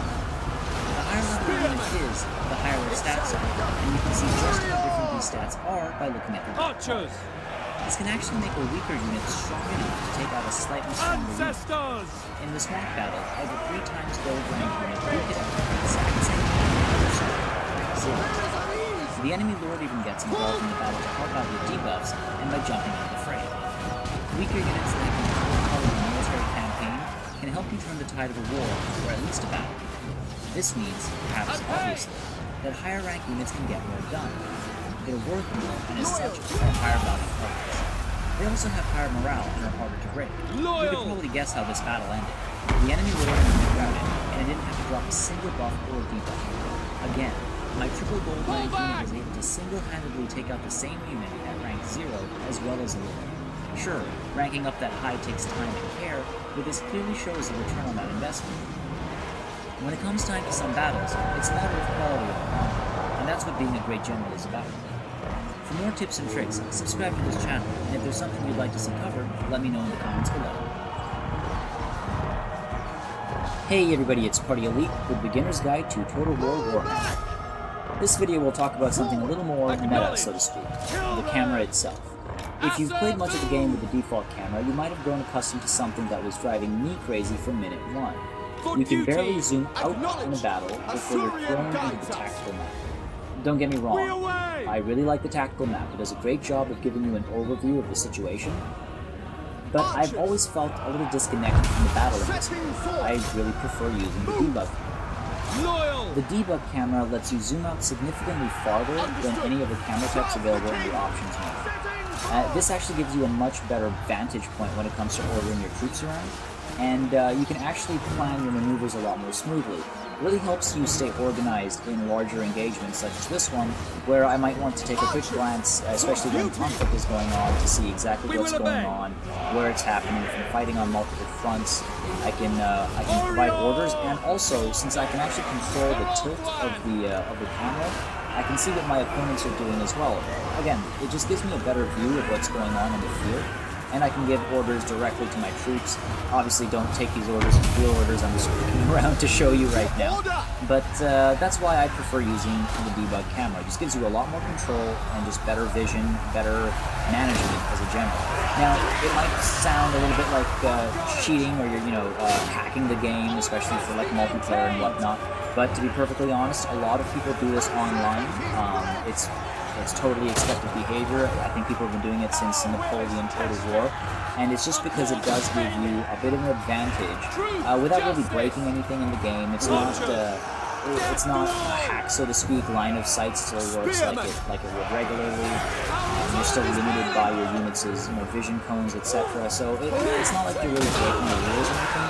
It's just you're making it a better experience for yourself by giving yourself more opportunities and advantages in terms of giving orders to your troops or taking control of a situation before it gets out of hand. So how do we go about getting this camera? It's easy. Close the game off and head to See Users, Username, App Data, Roaming, the Creative Assembly, Warhammer, Scripts. And then you open up this file here, preferences.script.txt. Now once you've opened the file up, you're looking for the line that says Default Battle Camera Type. Your commander has been killed in action, my lord. F here. Word is already and spread again, amongst your troops. Battle They will Camera surely Type, word lose separated heart. with underscores. Just hit Find here. There we go. You want to change this value. Starts off, it might be something different for you. For me, it's 0 by default. You want to change that to number 2. Then you save the file, close it, jump back into the game, and you're good to go. For more tips and tricks, subscribe to this channel, and if there's something you'd like to see covered, let me know in the comments below. I know you probably haven't traveled in a while, but don't worry. Expedia Travel Week is coming, and you could save 20% or more on thousands of hotels between June 8th and 12th. Expedia. It matters who you travel with. Limited availability, blackout dates apply. Hey everybody, it's Party Elite with a Beginner's Guide to Total War Warhammer. This video is going to discuss troop movement, and while the topic sounds simple, it's actually a bit more complex than the game leads you to believe. I've got the small selection of troops here to show you a variety of ways to order your troops around on the battlefield. First, let's talk about troop selection. Very easily, you can left-click to select units that are on the field directly by clicking on them, or you can click on the cards below to select units as well. Alternatively, you can actually draw a box around a clump of units on the battlefield to mass select units, and that's really good, especially if the battle started to spread a little bit and you'd like to select a clump of units. Very quick, very efficient. You can also control-click to select specific units. So let's say I want these 2 spearmen and this archer. What I can do is I can control-click, select the first one, and then while holding down control, select the second one and the third one. And this works for an infinite number of units. You can control-click to select a variety of shapes, and just gives you some finesse control over exactly who you're picking. This also works in the unit cards, so you can control-click to select the units you'd like, and then proceed to give them Enemy orders. reinforcements You can are also use approaching. shift selection. Attack with Now that caution, works better Commander. with these cards, I find, because let's say I'd like to select this line of spearmen. I'll select the first one, and then shift-click on the endpoint, and basically a line is created, and anything that falls in that line is selected. Now that's great with cards as well, because I can select the first unit, shift-select the last one, and everything gets selected. The reason I don't use it on the field so often is because it's a little unpredictable with stranger shapes. So let's say I select this first spearman here, and shift-click this archer unit, it creates this L shape. Now sometimes it won't make that L shape, it'll just go between these two. Again, it depends on this arbitrary line that the game draws between your first and last selection. So I tend not to use that so much on the field itself, more so with the cards. Now, with selection out of the way, let's talk about basic movement. There's a few ways to give orders to your troops in the simplest form. A simple left-click to select, and then right-click to move, or a left-click to select and a double right-click to run. Now, if you have your units moving in this fashion, again, a single right-click is move and a double is run, it's important to keep that in mind, because you don't want your units running everywhere. Fatigue is extremely important. Tired units do not fight as well, and they also move slowly. So in a longer engagement, you want to maintain as much energy as possible, so you'd prefer to be giving march orders as opposed to run orders. Slows your units down, but helps them survive for longer. Now this kind of movement, this kind of order rather, is really helpful for snap commands. Let's say we've got the enemy heading towards us, and all of a sudden they decide to split into two and flank us. It would be very time-consuming for me to go in and give nuanced orders to each unit individually. Instead, I can select half my army, tell them to go here, select the other half, tell them to go here, and then they'll rush over. Now, I double right-click to run. I'm simulating, I'm being attacked on flanks. I need to rush into position. Now, this is great because I've got my units moving. I can now go in and finesse these commands and place them exactly how I want them to, and I'm not falling behind. If instead I went in and gave these orders one by one, laying out the formations as the enemy's flanking me, I might miss a side entirely, and the next thing you know, I'm destroyed. I'm completely wrecked because I couldn't get into position quickly enough. So that's where I use basic move commands, because it's extremely helpful to get a bulk order happening, and then I can go in and finesse afterwards. You can also give waypoint-based orders. Let's say I'd like my two spearmen here to actually loop around these archers and come down here. I can send them directly south, let's call it, but they'll walk right through my archers, as you'll see. Now that's not good. It'll clump up, artillery fire, archer fire. This is a dream for the enemy. Instead, I want to give them waypoint commands, and I can do that by holding down shift and then hitting the right mouse button. Now, the first order will still stay safe, so what you actually need to do is you need to click away and then hold shift and queue up these waypoints. Very important to note, a unit will not move further until it arrives at that first waypoint. Now this is especially important when these troops are grouped together, as I'll show you later, because right now these units are individual, so when this unit arrives at its first waypoint, as you'll see, it'll just simply move on to the next one. But when troops are moving in groups, they'll actually wait for the group to move forward before moving on to the next waypoint. Again, I'll show you how that works later. So let's talk about a slightly more finessed way of laying out your units. Let's say I'd like to create a line of spearmen with archers in front. The enemy's far away, I'm not afraid for their safety, so let's get our spearmen. Got my spearmen selected, and I'm going to right-click, drag out their ranks. Now this is great because it gives me control over the width and the depth of their ranks. What that means is in different situations, I can control how wide or shallow or deep the layout actually is. This is extremely helpful again because let's say I'm defending an urban alleyway, I could have a thin, deep rank. Whereas if I'm trying to block off a canyon, I might want to go as wide as possible. So it's super helpful and you can get extremely finesse with that. Now, I wanted my archers in front of them, so let's get my archers selected. but I don't remember exactly where my spearmen are going to end up. So what I can do is I can press spacebar, and the user interface will show me exactly where they're going to line up. Now, while I have spacebar selected, I still have control over everything. The map, unit selection, I can see everything. So I know where my units are going to end up. I select my archers, and then I can right-click and drag and tell them where to end up. And this is extremely helpful again because if I have a massive army and I'm trying to get everything organized, holding down spacebar will let me know where things are going to end up, and it keeps me in control. Now you'll notice when I give this order, everyone's always running to their destination. It's important to keep in mind, unless I've given a basic move command, which is just a simple right click, your units will be running. As I mentioned, that's bad for energy levels, it's really bad for fatigue, so you want to keep an eye on that and hit R to slow them down, to keep them from running everywhere. So again, let's say I've got these units selected, and I want them to just thin out a little bit further. I can do that, they're going to start running, so I hit R, and instead, they're going to march into position instead. And you can tell if they're running or marching with these little arrows that appear above their head when moving. Forward!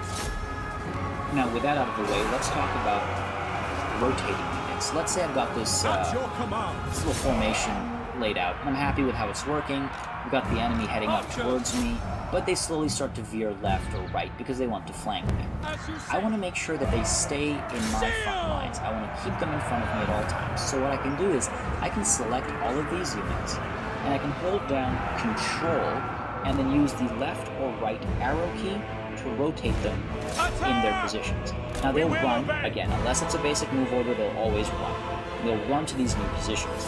This is extremely helpful when you're trying to do some finer movements without having to click and drag and click and drag and click and drag until everyone's in position. It's very quick, very efficient, and it just gets your units to move as quickly as possible. Now you'll see here, I wasn't paying attention to this rock, so now my formation's broken. Situational awareness is very important. Again, for a split second there, I just wasn't looking, and now my formation's broken. Any order I give will now stick to this new formation instead, so I do have to go in and fix that. A little frustrating, yes, but again, being a good general is all about being aware of what's going on, and in fact, for example, using these obstacles to hold off entire positions from an enemy advance. Now, in terms of advancing, let's talk about formations. Let's fix this formation first. Do this really quick. Line these guys up nicely, and speed it up just so you don't have to wait and watch. Okay, so let's say I want to advance towards the enemy in this formation. There's a few ways I can do that. First off, I can just select the units, and then holding down Alt, I can click anywhere on the battlefield, and I'll get this little movement icon. Now I can drag the mouse around while still holding Alt and the left mouse button, and I can see exactly where my units are going to end up. This is great because it gives me an idea of where I am and where I'm ending up. And what I can also do, let's say I want to move forward and actually turn to face the army, the enemy army, I can select my position and then hold down Control. I have not let go of any of the other buttons. Still have the left mouse button held down, still have Alt held down. I also hold down Control, and now I can rotate their facing as well, so their destination's facing can be different from how they started. Now again, this is extremely helpful because I can hold down Control, rotate, let go of Control, reposition, get really nuanced and finessed about exactly how I want this to end up, and then I just have to let go of the left mouse button, and they'll run their way over. Again, I want them to march instead, so I'm just going to hit R, and now they're going to march their way over to their end position, which I can see by holding down spacebar. Now, let's say while they're doing that, quick sidebar, I notice a flank come up, or there's a unit that I hadn't seen because it was hidden, and now I can see it, and I need them to stop because they're heading into a trap. A quick backspace makes all your units stop exactly where they are. Now, it might break your formation a little bit, but it can be the difference between life and death. You can fall right into a trap if you don't react that quickly, and this is the fastest way to get your units to stop moving, the backspace button, or key, I guess. Now, apart from that, there are a few other ways to move your units in formation. For example, let's actually group these units together. There's a couple ways to do that. I can hold down Control and then press 1, 2, 3. Just like any other real-time strategy game, this sets a numerical value to them. So I can then later on select them by pressing that number down. However, if I've grouped them like this, I still lose the formation if I try to give them a move order. It breaks everything. I need to have them locked in formation, and to do that, I either click on this lock icon here, or I hit Ctrl G with the group selected. Now let's just break this group quickly, tap G to break the group. Alternatively, what I can do is, with the units selected, I just hit Ctrl G. What that does is it automatically groups them, locks the group in formation, and assigns the next available number. So now they're group number 1, and I can select them by just tapping 1 on the keyboard. When this happens and they're locked in formation as well, I can give a basic move command with a simple right click. So they will march, because it's a basic command, but they will also maintain their formation. Now, because of the backspace, as I mentioned, the formation is a little broken, but they will maintain that as well. Extremely helpful to keep in mind, and it's just a helpful way to maintain the shape of your army as you're moving forward. Because again, you want to keep your lines solid, you want to make sure you're not open for a flanking maneuver, and this is the best way to keep control and a sense of decor. Now, as I mentioned earlier, if you actually set up waypoints with a group selected, let's say you're doing a massive rotation, the unit that's closer to one point, let's actually set that up here. Resting on my journey. So I'm having them rotate counterclockwise. These troops will reach their destination a lot sooner than these troops will. So let's speed it up a little bit, because you can see the effect in any speed. So they reach their first waypoint, and everybody actually waits until everybody arrives at the destination before moving on to the next point. So you'll see this unit of spears arrives at their destination, and then they wait until everybody arrives, and then they continue. So that's very important to keep in mind when you're trying to set these waypoints up. You don't want to end up in an engagement when you didn't want to, simply because you set up waypoints without realizing the order that it's going to take place in, or how long it'll take your troops to actually get there. Now, I've done this quick little move here. I've actually got my army facing the wrong way now, but that's okay, because it sets me up for the next pointer. If I've got this set up, and I notice that the army is trying to flank me from behind, and I quickly want to turn my spearmen around to brace for the charge, I can select the individual units and tap J to get them to rotate, or to about turn rather. It's a little frustrating because they do move forward rather than just staying steady where they are and, spinning 180 degrees. They maintain their rank and file and actually shift their position completely. It's very important to keep in mind this order should only be given as individual orders. Never select a bunch of units and tap J, and I'll show you why in just a little bit. Turn them loose. First, I just want to go over, again, the basics that we talked about. You can always right-click to move an order individually, even if they're in a group. A single right-click is a march order. A double right-click is a run order or a charge order when it comes to attacking. You can use waypoints to help circumvent and circumnavigate enemy clumps. So if you want to set up a flank, using waypoints to shift and right-click is a great way to do that. And setting up groups is a great way to control exactly how your troops are going to look and how they're going to end up. And never forget to use the spacebar key. It's super helpful to keep an eye on exactly where your units are going to end up, so you can arrange your movements accordingly. Now, I spent a little bit of time saying never select a clump of units and press J. Now, here's why I told you never to do that.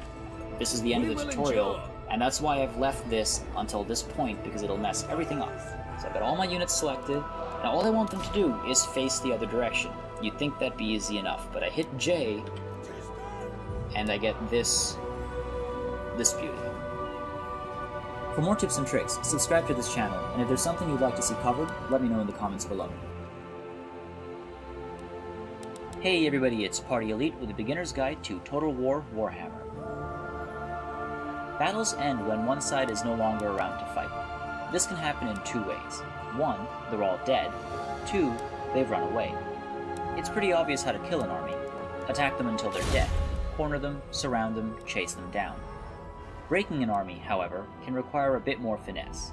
Consider the enemy army composition. Find the weak spots, not in terms of strength, but in terms of morale, or leadership, as Warhammer calls it. A giant clump of peasants is weaker in this sense than a handful of elite high-end units. Now, target them with terror, flank them, hit them with scary magic or artillery, outnumber them severely, whatever it takes. When the flag above their heads starts to flash white, press on, but make sure they have an escape route so you don't waste time finishing off a useless enemy unit. This doesn't work the same way with the vampire counts. When they're routing, they actually stay and fight, but are significantly less effective. Seeing friends rout can break nearby units as well. Using this, you can cause a mass rout. Large battles can be taken care of quickly with this method, and higher quality units can be made to break when a large number of friendly units have broken. Keep in mind, a routing army can still reform and remain on the campaign map as a viable threat, so it might be a good idea to chase them down and thin their numbers. Easy to do with some cavalry, especially since routing units basically don't fight back. This approach to winning battles takes more finesse and significantly more micromanagement, but it will reward you with lower casualties. Hurting enemy morale also reduces their fighting quality, even if they don't end up routing. You need to weigh your options and take the best approach in each battle, and that's what being a great general is about. For more tips and tricks, subscribe to this channel, and if there's something you'd like to see covered, let me know in the comments below. Hey everybody, it's Party Elite with a beginner's guide to Total War Warhammer. Conditions make us strong. Attacking is another topic that might sound pretty simple, but there are a lot of options that often go unused or unnoticed, and some mechanics that might even seem counterintuitive. Now, attacking enemy units is as simple as selecting the unit you want to use and right-clicking on the targeted enemy unit. This will have yours march over slowly, and as they get close to the enemy unit, they'll engage in combat. This is great for covering long distances with the target in mind, as no energy is wasted and they slowly march over. However, as you get closer, what you'll want to do is you'll want to select your unit and double right-click on the target to have them start to run over and ultimately result in a charge. So you'll see when they close the gap a little bit, they'll get to a point which is sort of the minimum distance you need to be for a charge. And then they'll speed up and clash into each other. Now, being in a charge gives your attacking units a bonus. This charge bonus only lasts for a little while, but it can make the difference between winning and losing an engagement. So I've got these troops engaged here. Let's get some ranged infantry involved as well. Now, you'll never typically want to fire into your own engagement because you can kill your own troops as well, but for the purpose of this example, let's go ahead and do this. Now, I've got my ranged units selected here, but they're not close enough to open fire on the enemy. So if I single right-click on the enemy target, they'll march until they get within range, which you can see with the cone. The Asser needs me. Or if I double right-click, they'll run until they're within range, and right away start opening fire at the target. So it's the same concept, just the difference is in melee, of course, you have to be up close, and with range, you can open fire from far away. Another thing to keep in mind is that unless you toggle on guard mode, which is this button down here, your units will actually chase these units, the enemy units I should say, should they choose to disengage or rout.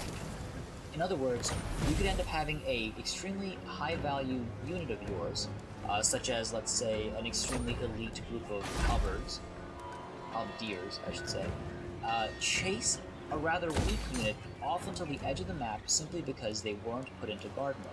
So I'm going to put these guys into guard mode to make sure that they don't chase these guys down should they win.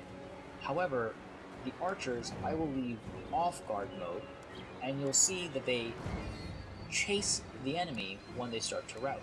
I'm going to speed up just a little bit. Well, I've won, but even still, the game gives you a chance to chase down the enemy to thin their numbers. That helps in campaign battles and campaign maps because it maintains, it carries over into the campaign. But you'll see, the unit that I set into guard mode has stayed stationary. They've won their engagement and they've stayed behind. But the archers, or rather the crossbowmen, who aren't in guard mode, are chasing down the unit. They're trying to keep them in range so that they can open fire.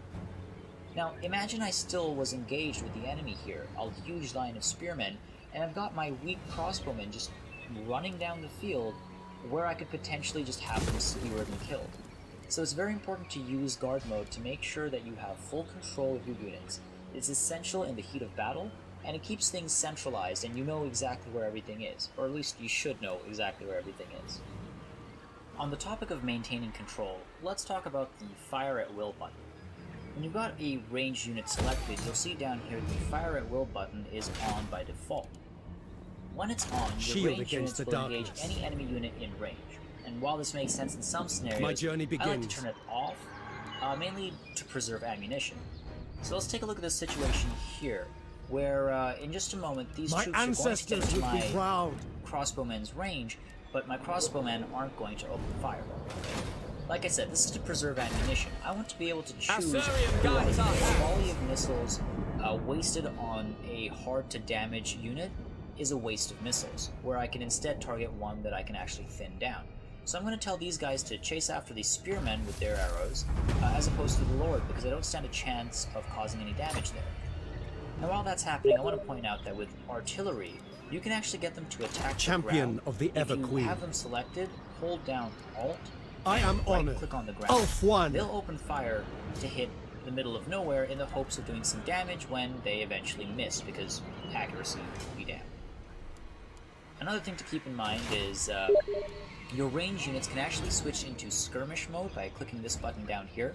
And what that actually does is it tells them that when an enemy melee unit comes close enough, they should start Can I retreating. offer assistance? This is an excellent micromanagement tool used to keep your ranged units safe. Basically, it tells them that they're not supposed to engage in melee, they're supposed to keep a safe distance at all times. Isha bless you. Now let's say I did want to engage them in melee. What I can do is I can toggle on melee mode down here by clicking this button or tapping Tab, and then I can send them right into the fray. They pull out their swords, and now I can have them charge in, but I do have to turn I will hear your as well. words, but I make no promises. Have them charge of in. aid. This should only be used in desperate situations, in my opinion. It's typically a death sentence forcing your ranged units to engage in melee combat. It does have its uses, though you can expect some severe casualties. Though we're talking about attacking, I do have to cover one defensive maneuver, the countercharge. As I mentioned, a charging unit gets a bonus to its attack. A defending unit can negate this bonus, at least to a degree, by charging the incoming unit and getting its own charge bonus. Now, this isn't necessary when your defensive unit has a base stat that protects it from charges, and you'll see that listed under the unit details. Ready This for does take orders. good time. Kill Too them. late. Your troops are merely starting to move when they're struck. Seal. Withdraw. If you're too early, you might not arrive at Ancestors speed, be and you might praised. pulled into a trap if the enemy reacts by retreating. Attack. It's important to remember that you should never countercharge a cavalry charge. When you've got cavalry barreling down Protector towards of you, the the best thing you can do is hold steady and brace. Now let's discuss the attack. For my queen. I've seen a few people ask me how one might go about doing that in Total War games, and the simple answer is you don't. When your units are marching, they will engage any unit How that's can I in their assist? path. In most real-time strategy games, you're worried an enemy unit might go by unscathed. In Total War games, you should worry about your units being intercepted or pulled away from the formation. With that said, you can tell a unit to move behind an enemy unit if you want your unit to get there, and engage only if the enemy is in the way. So let's try that here.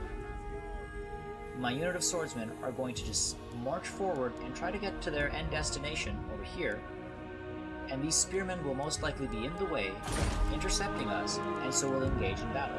Servant Let's of the speed it up king. a little bit so we can see that happen. Now you'll see here, let's say I just set that command and forgot about it. These spearmen have moved aside, but my swordsmen aren't attacking them. That wasn't their target. Their order was to march straight there. So again, it wasn't an attack move command, it was a move command, and they would simply engage any unit that was in their way. This is why you want to avoid doing this. You want full control at all times, so if you want to attack a unit, you make sure to order your units to attack that unit. Being a general is about having control. You don't want your units to do whatever they want, depending on how they feel. The battlefield is not a place for feelings. And finally, let's talk about attacking in formation.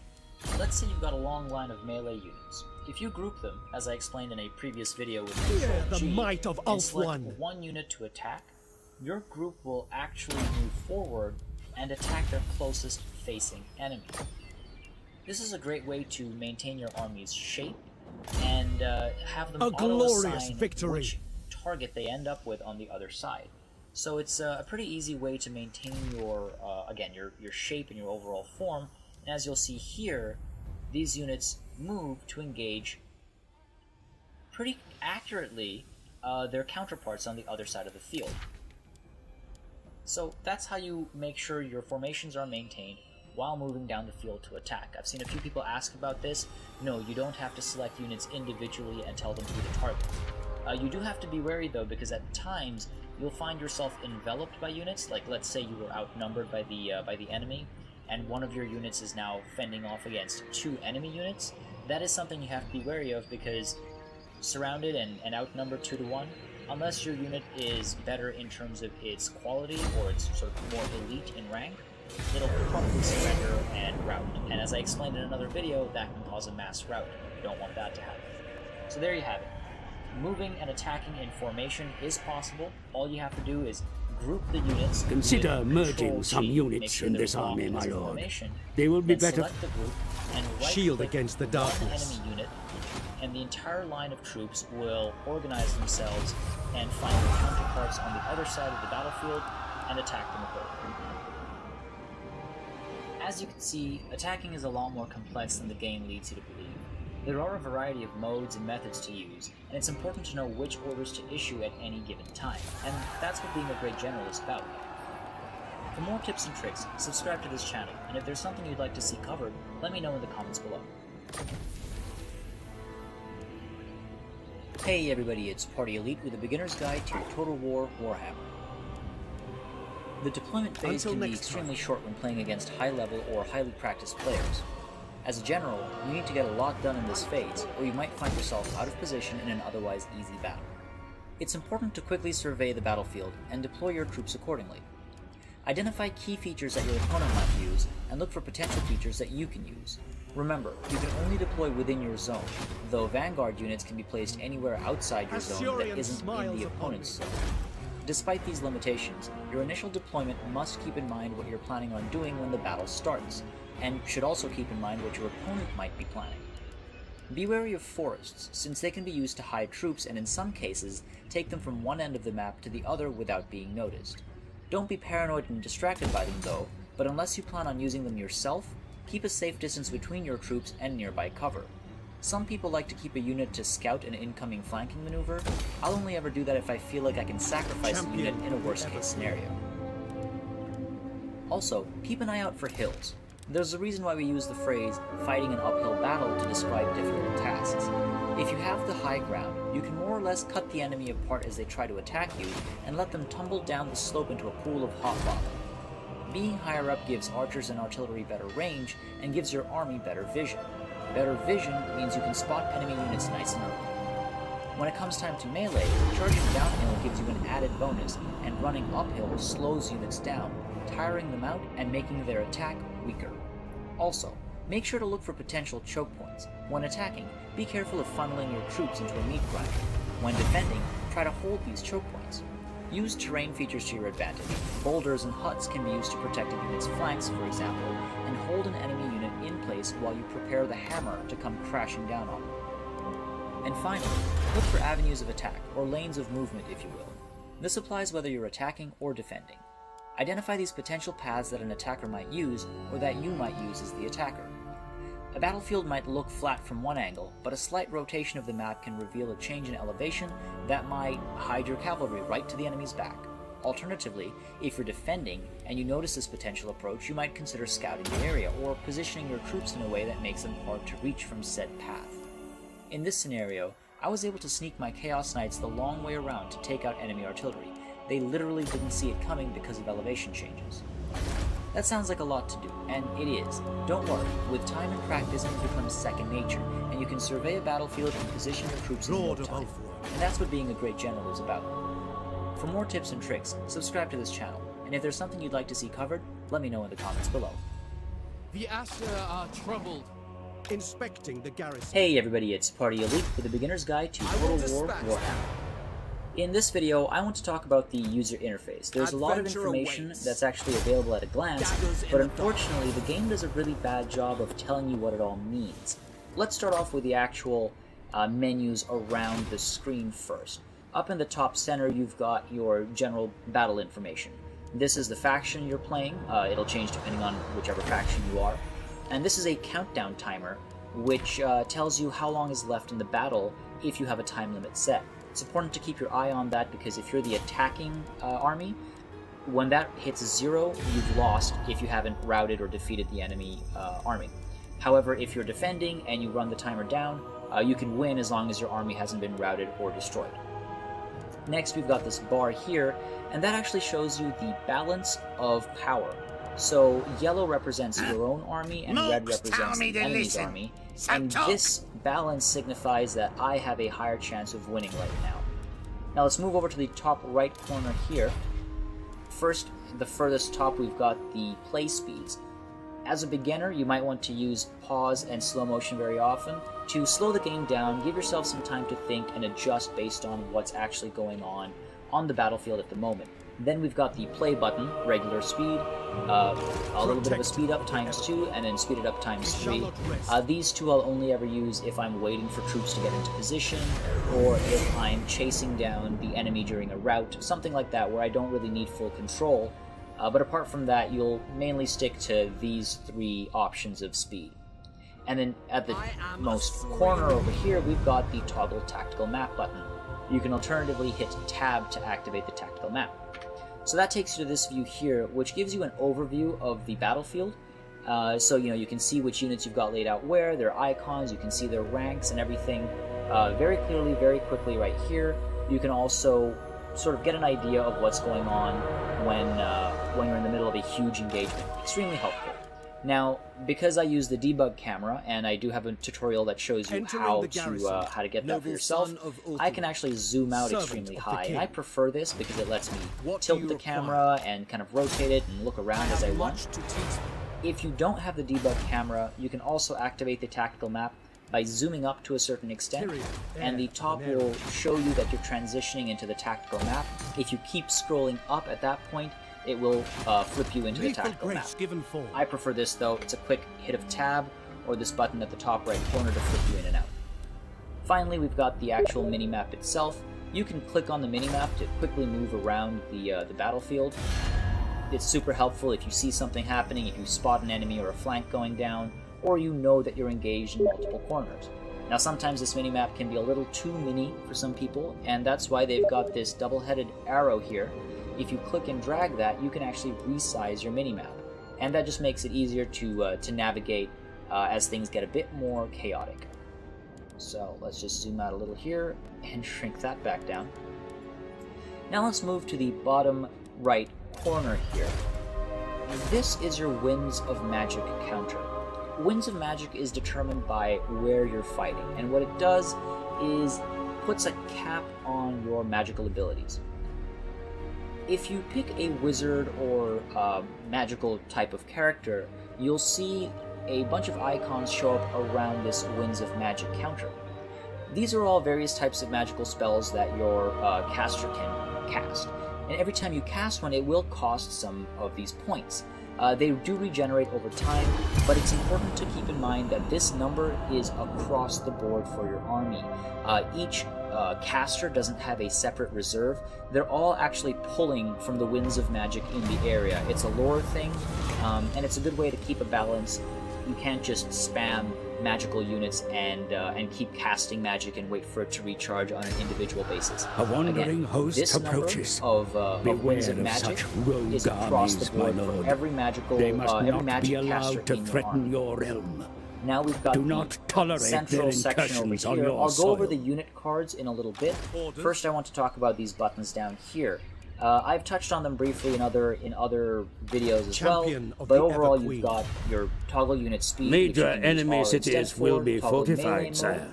Instead of the which capture of such citadels this will likely mean a long siege. Ranged units into melee combat, even if they have ammunition. This is the halt order, or you hit backspace to stop your unit in their tracks. And this is the group button. Keep in mind, this is a soft group, it's not a locked group, so they will not maintain formation if you just click on this button here. Set formation. If you have a ranged unit as well as a melee unit selected, This lets you flip between missile front and melee front, and as you hover over them, you'll actually see the pips that show you how they will be arranged. I tend not to use this too much. Sometimes it helps quickly switch the situation. If you've seen an enemy charge coming and you want to pull your missile units back, it's a quick click away. Next over, we've got the guard mode toggle, which helps keep your units in place. If you remember from the other video on how to attack, it's a good idea to keep guard mode on so that high quality units aren't just chasing units off to the edge of the map, and so that your ranged units aren't running after a unit and ending up in the middle of melee combat. The enemy raid your lands and slaughter your denizens. For special abilities. Take up arms depending against on which unit you have selected, it'll be different options. So for example, if I have a ranged unit selected here, the options are toggle fire at will and toggle skirmish mode. So these three do toggle based on the kind of unit you have selected, so keep an eye out. These three are the only ones that will change. Now let's go over to the bottom left corner. This is your unit portrait. Depending on the unit you have selected, you'll have a different portrait down there, and when nothing's selected, it's your general. If you actually have a character selected, around the portrait you'll have a few abilities listed. Now, these have cooldown timers, and they're not connected to the Winds of Magic because they're actually character abilities. So depending on the character, you'll see things like Stand Your Ground, or Hold the Line, and they all have different effects which, when you hover over, you can actually see them listed in the tooltip. So naturally, depending on the character you have selected, there will be different abilities available here. Again, these are character-based, as are these. So the bottom right and bottom left corner are not consistent in terms of their content, but they are consistent in terms of the tools they provide you with. For my queen! Now, beyond that, we've got two buttons at the bottom left here. This one, toggle unit camera, you can only use that when you have a unit selected. I am ready and what it to does fight. is, on clicking it, it'll start following the unit that you've toggled it on for. So, for example, if I have a unit that is, say, marching down here, just going to give the march order, and I've toggled this on, either by clicking on it or hitting delete, when I unpause, you'll see the camera starts to pan with the unit. Finally, at the bottom left, we've got the toggle unit details, or you can get that by tapping I. What that does is it tells you the various traits, characteristics, and stats of the unit you have selected, or the unit you're hovering over, or if nothing's selected, just your general. Now, this is great, especially if you've forgotten the stats of a certain unit. It's excellent to help you familiarize yourself with units, so I'd suggest keeping that on or flipping it on and off again when you're learning and familiarizing yourself with an army. It also keeps a track of the effects of ranking a unit up. Their stats are different based on their rank, and it will reflect that in the unit information card. So let's turn that back off and move to the top left. Now, these aren't really gameplay buttons, they're more sort of meta buttons, let's call them. Game menu, chat, guide, help, and the spell browser, and also your advisor if you choose to have the advisor on. Now, I'd like to take a quick second to talk about the spacebar menu, for lack of a better name. When you press spacebar, you'll see this little window pop up from the side here on the right. This is a great little customization system that lets you change what you see or don't see when you hit spacebar. So, for example, I have hide foliage checked. What that means is when I hit spacebar, the leaves on trees are hidden. This is great, especially when you have units in woods and whatnot, so that even when you're far away from them, you can hit spacebar and you can see them. So it's a nice little thing to have checked. By default, it's actually unchecked. So when you hit spacebar, the foliage stays around. But apart from that, there are other things that you can hide or unhide. It's really up to you what you prefer to see or not see.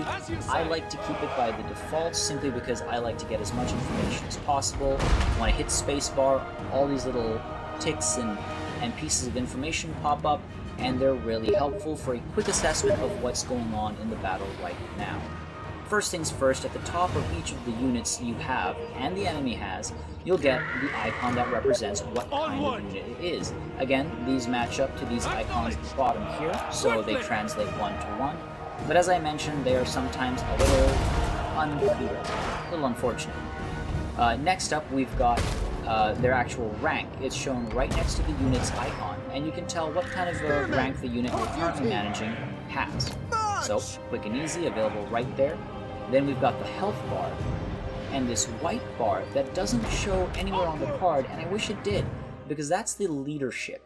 What that means is how confident your unit currently is.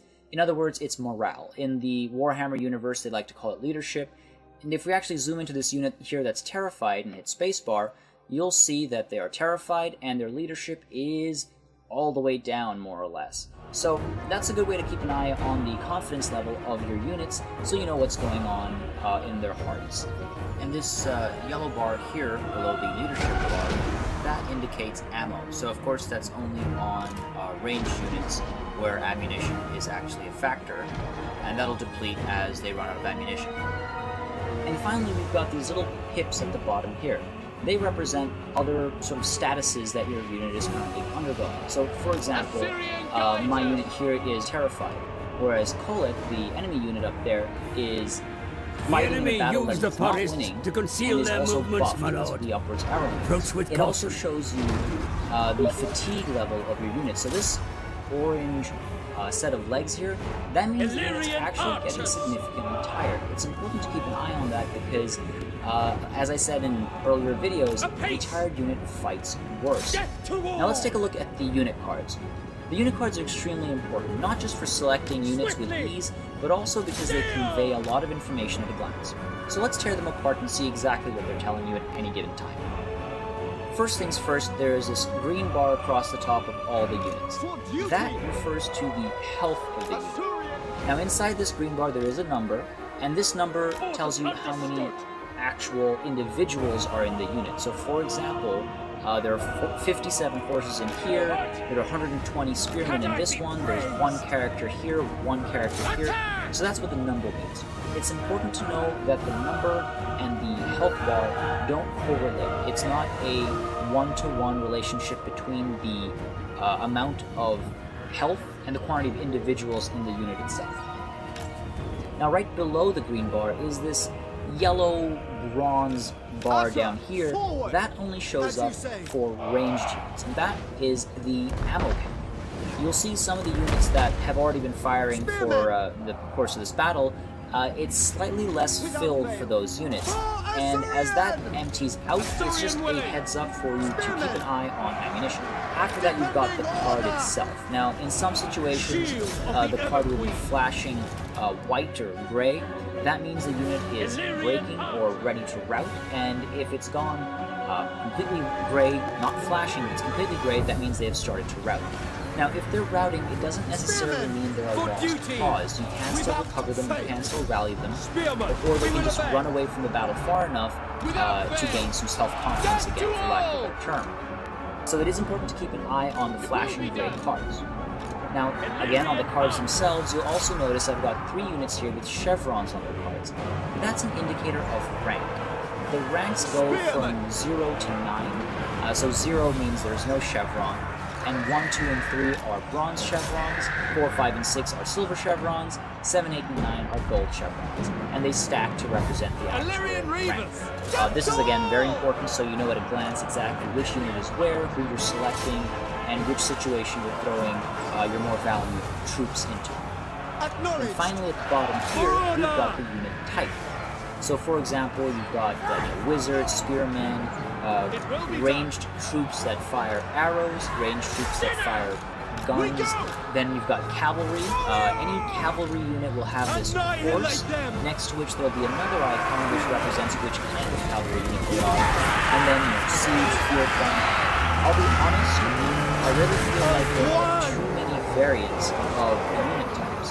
I understand that they're diverse units and they're all very different in their own way, but if you're going to use icons, they should be a bit more generic. I want you to be able to look at an icon and tell exactly what the unit does right away.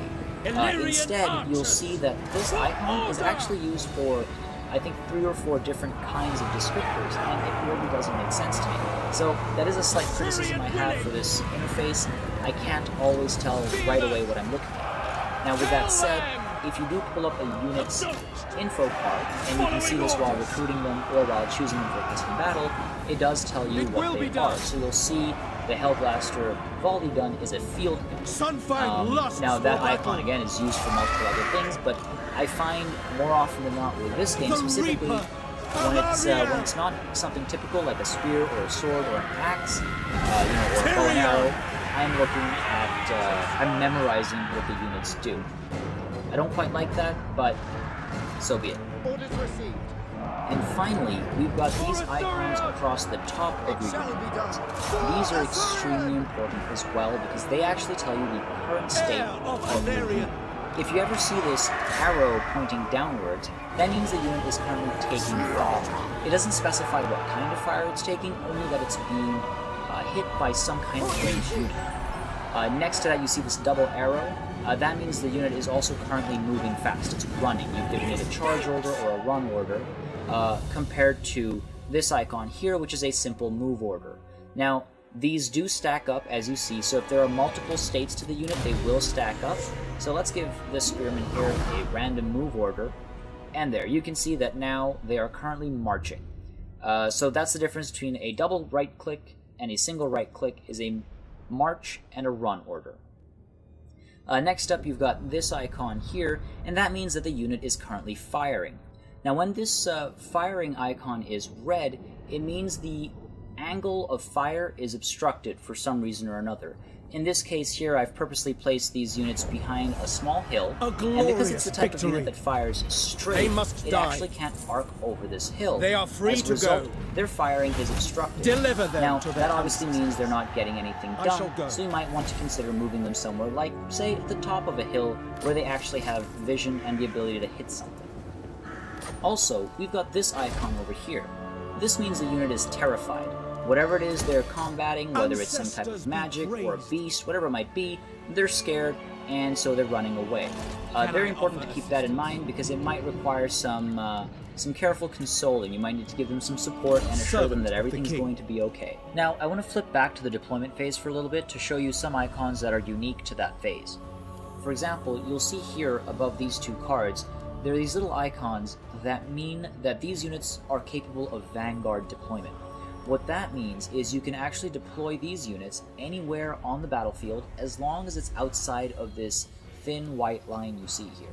In other words, you can place units with that icon above their head anywhere on the battlefield as long as it's far enough away from the opponent. So I can get right behind or right next to the enemy's zone because of that icon. That's what that means. Now, these are specific kinds of units, and you'll actually see that information in the unit's description card when you're recruiting them or when you're selecting them for a custom battle.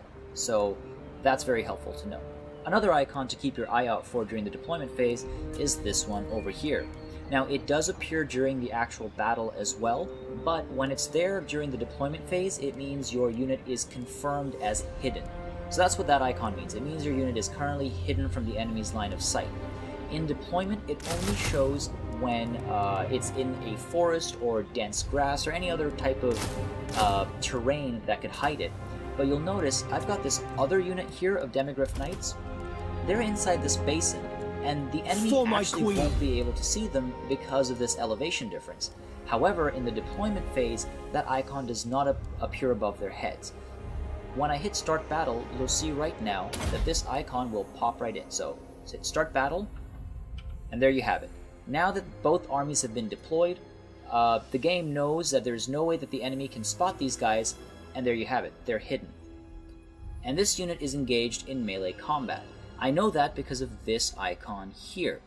Now, this means that it's in melee. It can, however, be in different colors. This color means they're in melee, but it's a standstill. It's a stagnant, kind of an even fight. It doesn't look like it right now, but that's what that means. That actually just turned from green to orange, which is annoying because I was hoping to have both on screen at the same time. But when that's green, it means they're actually doing well in the conflict. They're more likely to win. So green is good, orange is kind of mediocre. They're stalemate, it's stagnant. You might want to send in some reinforcements if you want to make sure the line doesn't buckle there.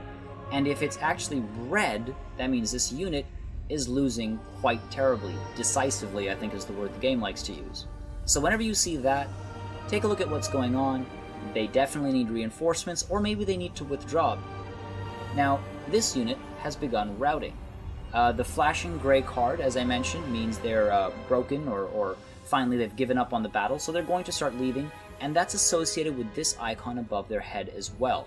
So if the desaturation wasn't enough to give it away, you get this as an extra notifier as well. The user interface in Total War Warhammer gives you a lot of information, and I hope this video has given you a clearer understanding of what it all means.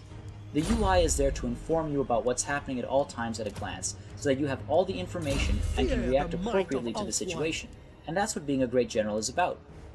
For more tips and tricks, subscribe to this channel, and if there's something you'd like to see covered, let me know in the comments below. Hey everybody, it's Party Elite with a beginner's guide to Total War Warhammer. In this video, I want to talk about baiting your enemy into an ambush. This is something you can do on the campaign map as well using stances, though trying it on the battlefield is a bit more involved. Naturally, knowing how to bait the enemy means knowing how to spot bait yourself. When playing against a human opponent, this might be a little harder, though I've tempted many a greedy or opportunist general into losing their mid-tier units. First things first. Divide your army into bait and trap. The bait will pull your enemy into the trap. Typically, I find low-level sacrificial units work well enough, though I find using a few mid-tier units works better.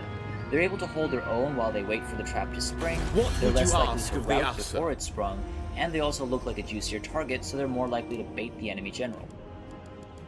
Ranged units in skirmish mode work great as well. Send them ahead to harass the enemy, and when a unit is dispatched to kill your skirmishers, they'll keep running away. Make sure they run in the right direction, and if you're lucky, the enemy will chase them right into your trap. Finally, rather than using individual units as bait, you can use an exposed flank or an easy target in your core army. This tends to be the most convincing, and the opponent will usually try to target that exposed flank thinking it's a mistake. Show them that you don't make mistakes. The trap will ideally consist of fast-moving and quick-to-engage units. These are two different things. Fast-moving is anything that can get to the enemy quickly, typically cavalry, and quick-to-engage is any unit that can actually start hurting the enemy soonest. In other words, ranged. The introduction of magic adds a new method of trapping. A few good spells on an enemy unit that bit the bait can mean a rout without losing too many lives. Magic casters also count as quick-to-engage.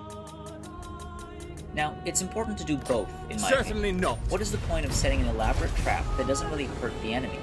Ranged units can trickle damage into the enemy units, which will help significantly, but locking the enemy in place with a strike from the sides or rear will almost always seal the deal. When activating the trap, consider the Shadow Crown weighs that your heavily opponent on might my have. head. What if they disengage Do not right away? increase Are you its far enough burden. away to account for that?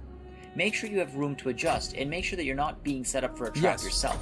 Did you just surround a bunch of the enemy's expendable units with your own high-end units, creating a nice clumped-up target for enemy artillery or a dwarven bombing run? Baiting and trapping enemy units is an attempt to rout units in the hopes of causing a mass rout, or quickly thinning out the enemy army. Strike fear into the hearts of your enemy, especially those foolish enough to be baited in. Worth noting, winds of a trap can magic be at blow any across scale on the battlefield. land, my A lord. small engagement in a Those force who or a can harness massive it flanking maneuver. gain access to formidable With power. these tips in mind, you should be able to spot bait as well. Learn to identify when you're being pulled into an engagement, and make sure to Shield disengage your against the units or darkness. stop them in their tracks. That backspace key is great for halting an order. This takes a lot of practice, particularly in terms of timing charges and movements, but it helps minimize your losses and maximize your efficiency. Kill as many of the enemy while losing as few of your own. Bait needs to act like a weak and easy target. You need to keep up that charade, and that's what being a great general is about. For more tips and tricks, subscribe to this channel, and if there's something you'd like to see covered, let me know in the comments below. What do you wish to discuss? Hey everybody, it's Party Elite with a beginner's guide to Total War Warhammer. I wanted to put together a quick set of tips and answers to questions that I've seen in the comments. I also want to clarify some things that I may not have explained too clearly. How do I draw the curved order line? Well, select the units you'd like to give the order to, hold down Shift, and then click and drag the right mouse button to draw out any shape as a path. Be careful though, there is a distance limit to this path, and the order can't go any further than that. What is the threat level? Well, if you have one of your units selected, and you hold down spacebar, you'll see these exclamation marks above the enemy units' heads. Depending on the color of the background, you can tell how your selected unit will do against this specific As it unit. always does. Orange The sword means has it's a medium threat returned level. to The Cain's fight could go either shrine. way. Meanwhile, Perhaps red this means is it's for the probably a best. bad decision, and green Or means might it's an there easy now fight. be an opportunity? In the spacebar menu, you can actually lock various items so you can see them even when you don't have spacebar held down. For example, if I lock unit icons, when I'm not holding down spacebar, I still see the icons above my units. Now, that's entirely up to personal preference, of course. Do whatever makes you feel good and whatever gives you the information you need. The spacebar menu can also let you hide unit banners and unit tooltip effects. Many people like to play with the banners hidden because it gives you a cleaner view. Often when they do that, they will lock in unit icons so you still know what you're controlling. Again, that's entirely up to you. I like to play with the banners on and the icons hidden. There are a few alternate ways of selecting units. Hold Control and double-click on a unit to select all units of the same type. Control A selects all units, Control I selects infantry units, Control C selects cavalry units, Control M selects missile units, and Control B selects bombardment units, or artillery. Remember to use terrain to your advantage. Being behind a hill, or in a forest, can hide your troops, but being on top of a hill can give you vision and range. Unit density matters. Tightly packed spearmen, for example, will hold the line better than if they're caught in the middle of a march or run order. Remember, there are two kinds of groups. Soft groups you make by selecting units and then tapping G, or by pressing Control and a number key to assign a number. These groups don't maintain formation and don't attack in formation either. Then there's the locked group. Select your units and hit Control G to form a locked group. These guys will maintain formation whether they're marching or attacking. If you're wondering if friendly fire is a thing, well, yes, it totally is. J can be used to have your units face the other direction or to disengage, though it can be finicky. But never select a large number of units and hit J. But it's okay this time because my soldiers are celebrating an amazing first week. I'd like to thank you all for your comments, likes, and subscriptions. I've seen a lot of requests, and I'm working away at them as fast as I can. From campaign maps to battle tactics, subscribe for more tips, tricks, and advice. You're all awesome, and that's what being a great general is about. I bid you welcome to the court of the Hey Fleet. everybody, it's Party Elite with a beginner's Burden guide of the to shadow. Total War Warhammer. I sway to Lower In this video, I want to show you a great way of forcing the enemy into disarray and breaking their otherwise Very well. powerful infantry line. I'm playing as the Vampire Counts, and I'll be fighting a small Dwarven army. You'll see that my army is significantly outclassed by the Dwarf army. It looks like the game says I have about a 30 to 40% chance of winning, and that's based on unit count, stats, and quality. Now, I know my infantry is horribly outclassed. Skeleton warriors aren't worth much in a head-on fight. You can see my stats, and you can also see and compare them to their Dwarven counterparts. I think even the Quarrelers could probably take out my skeletons in melee. So, this tells me that the skeletons cannot, under any circumstances, be in a prolonged one-on-one fight with a Dwarf warrior unit.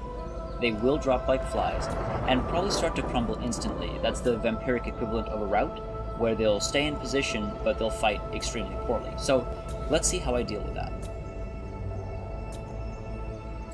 What I'm about to show you works great for extremely wide engagements as well, and while there are easier flanking maneuvers to do, they are significantly more predictable, meaning the enemy is more likely to prepare for them. Also, I don't want to leave my skeleton warriors far from my cavalry for too long,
I am the bright flower of the goddess, chosen of Isha.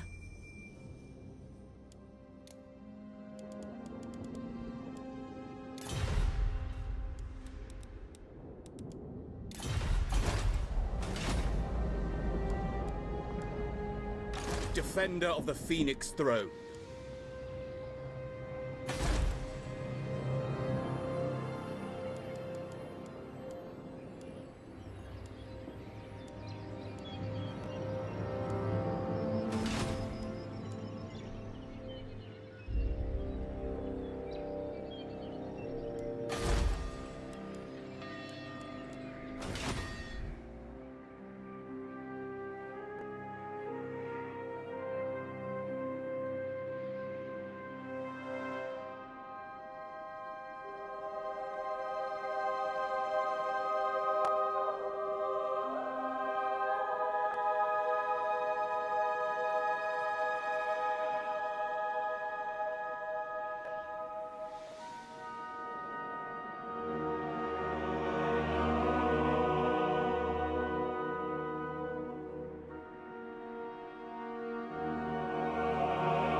Defender of the Phoenix Throne.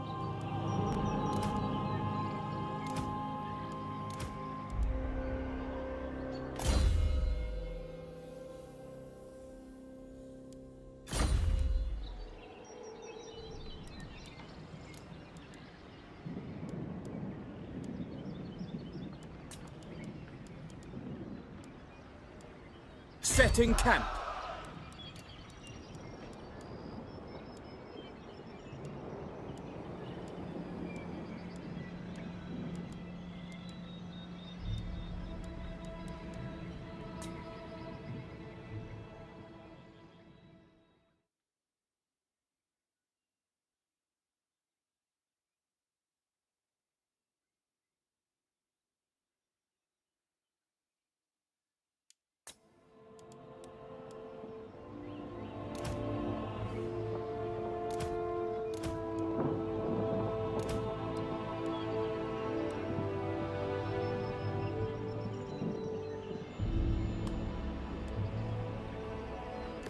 Prince.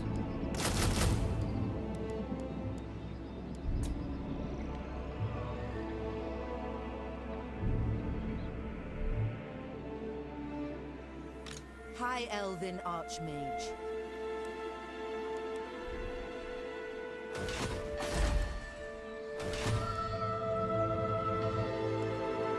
Where to?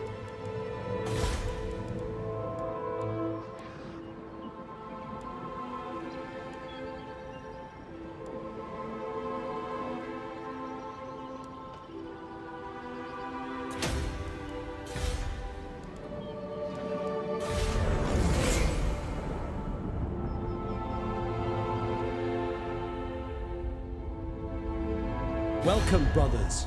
What do you wish to discuss?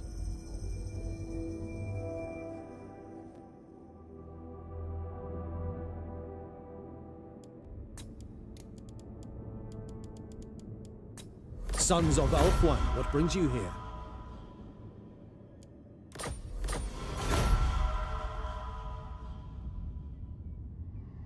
Now that you are here, I will hear your words.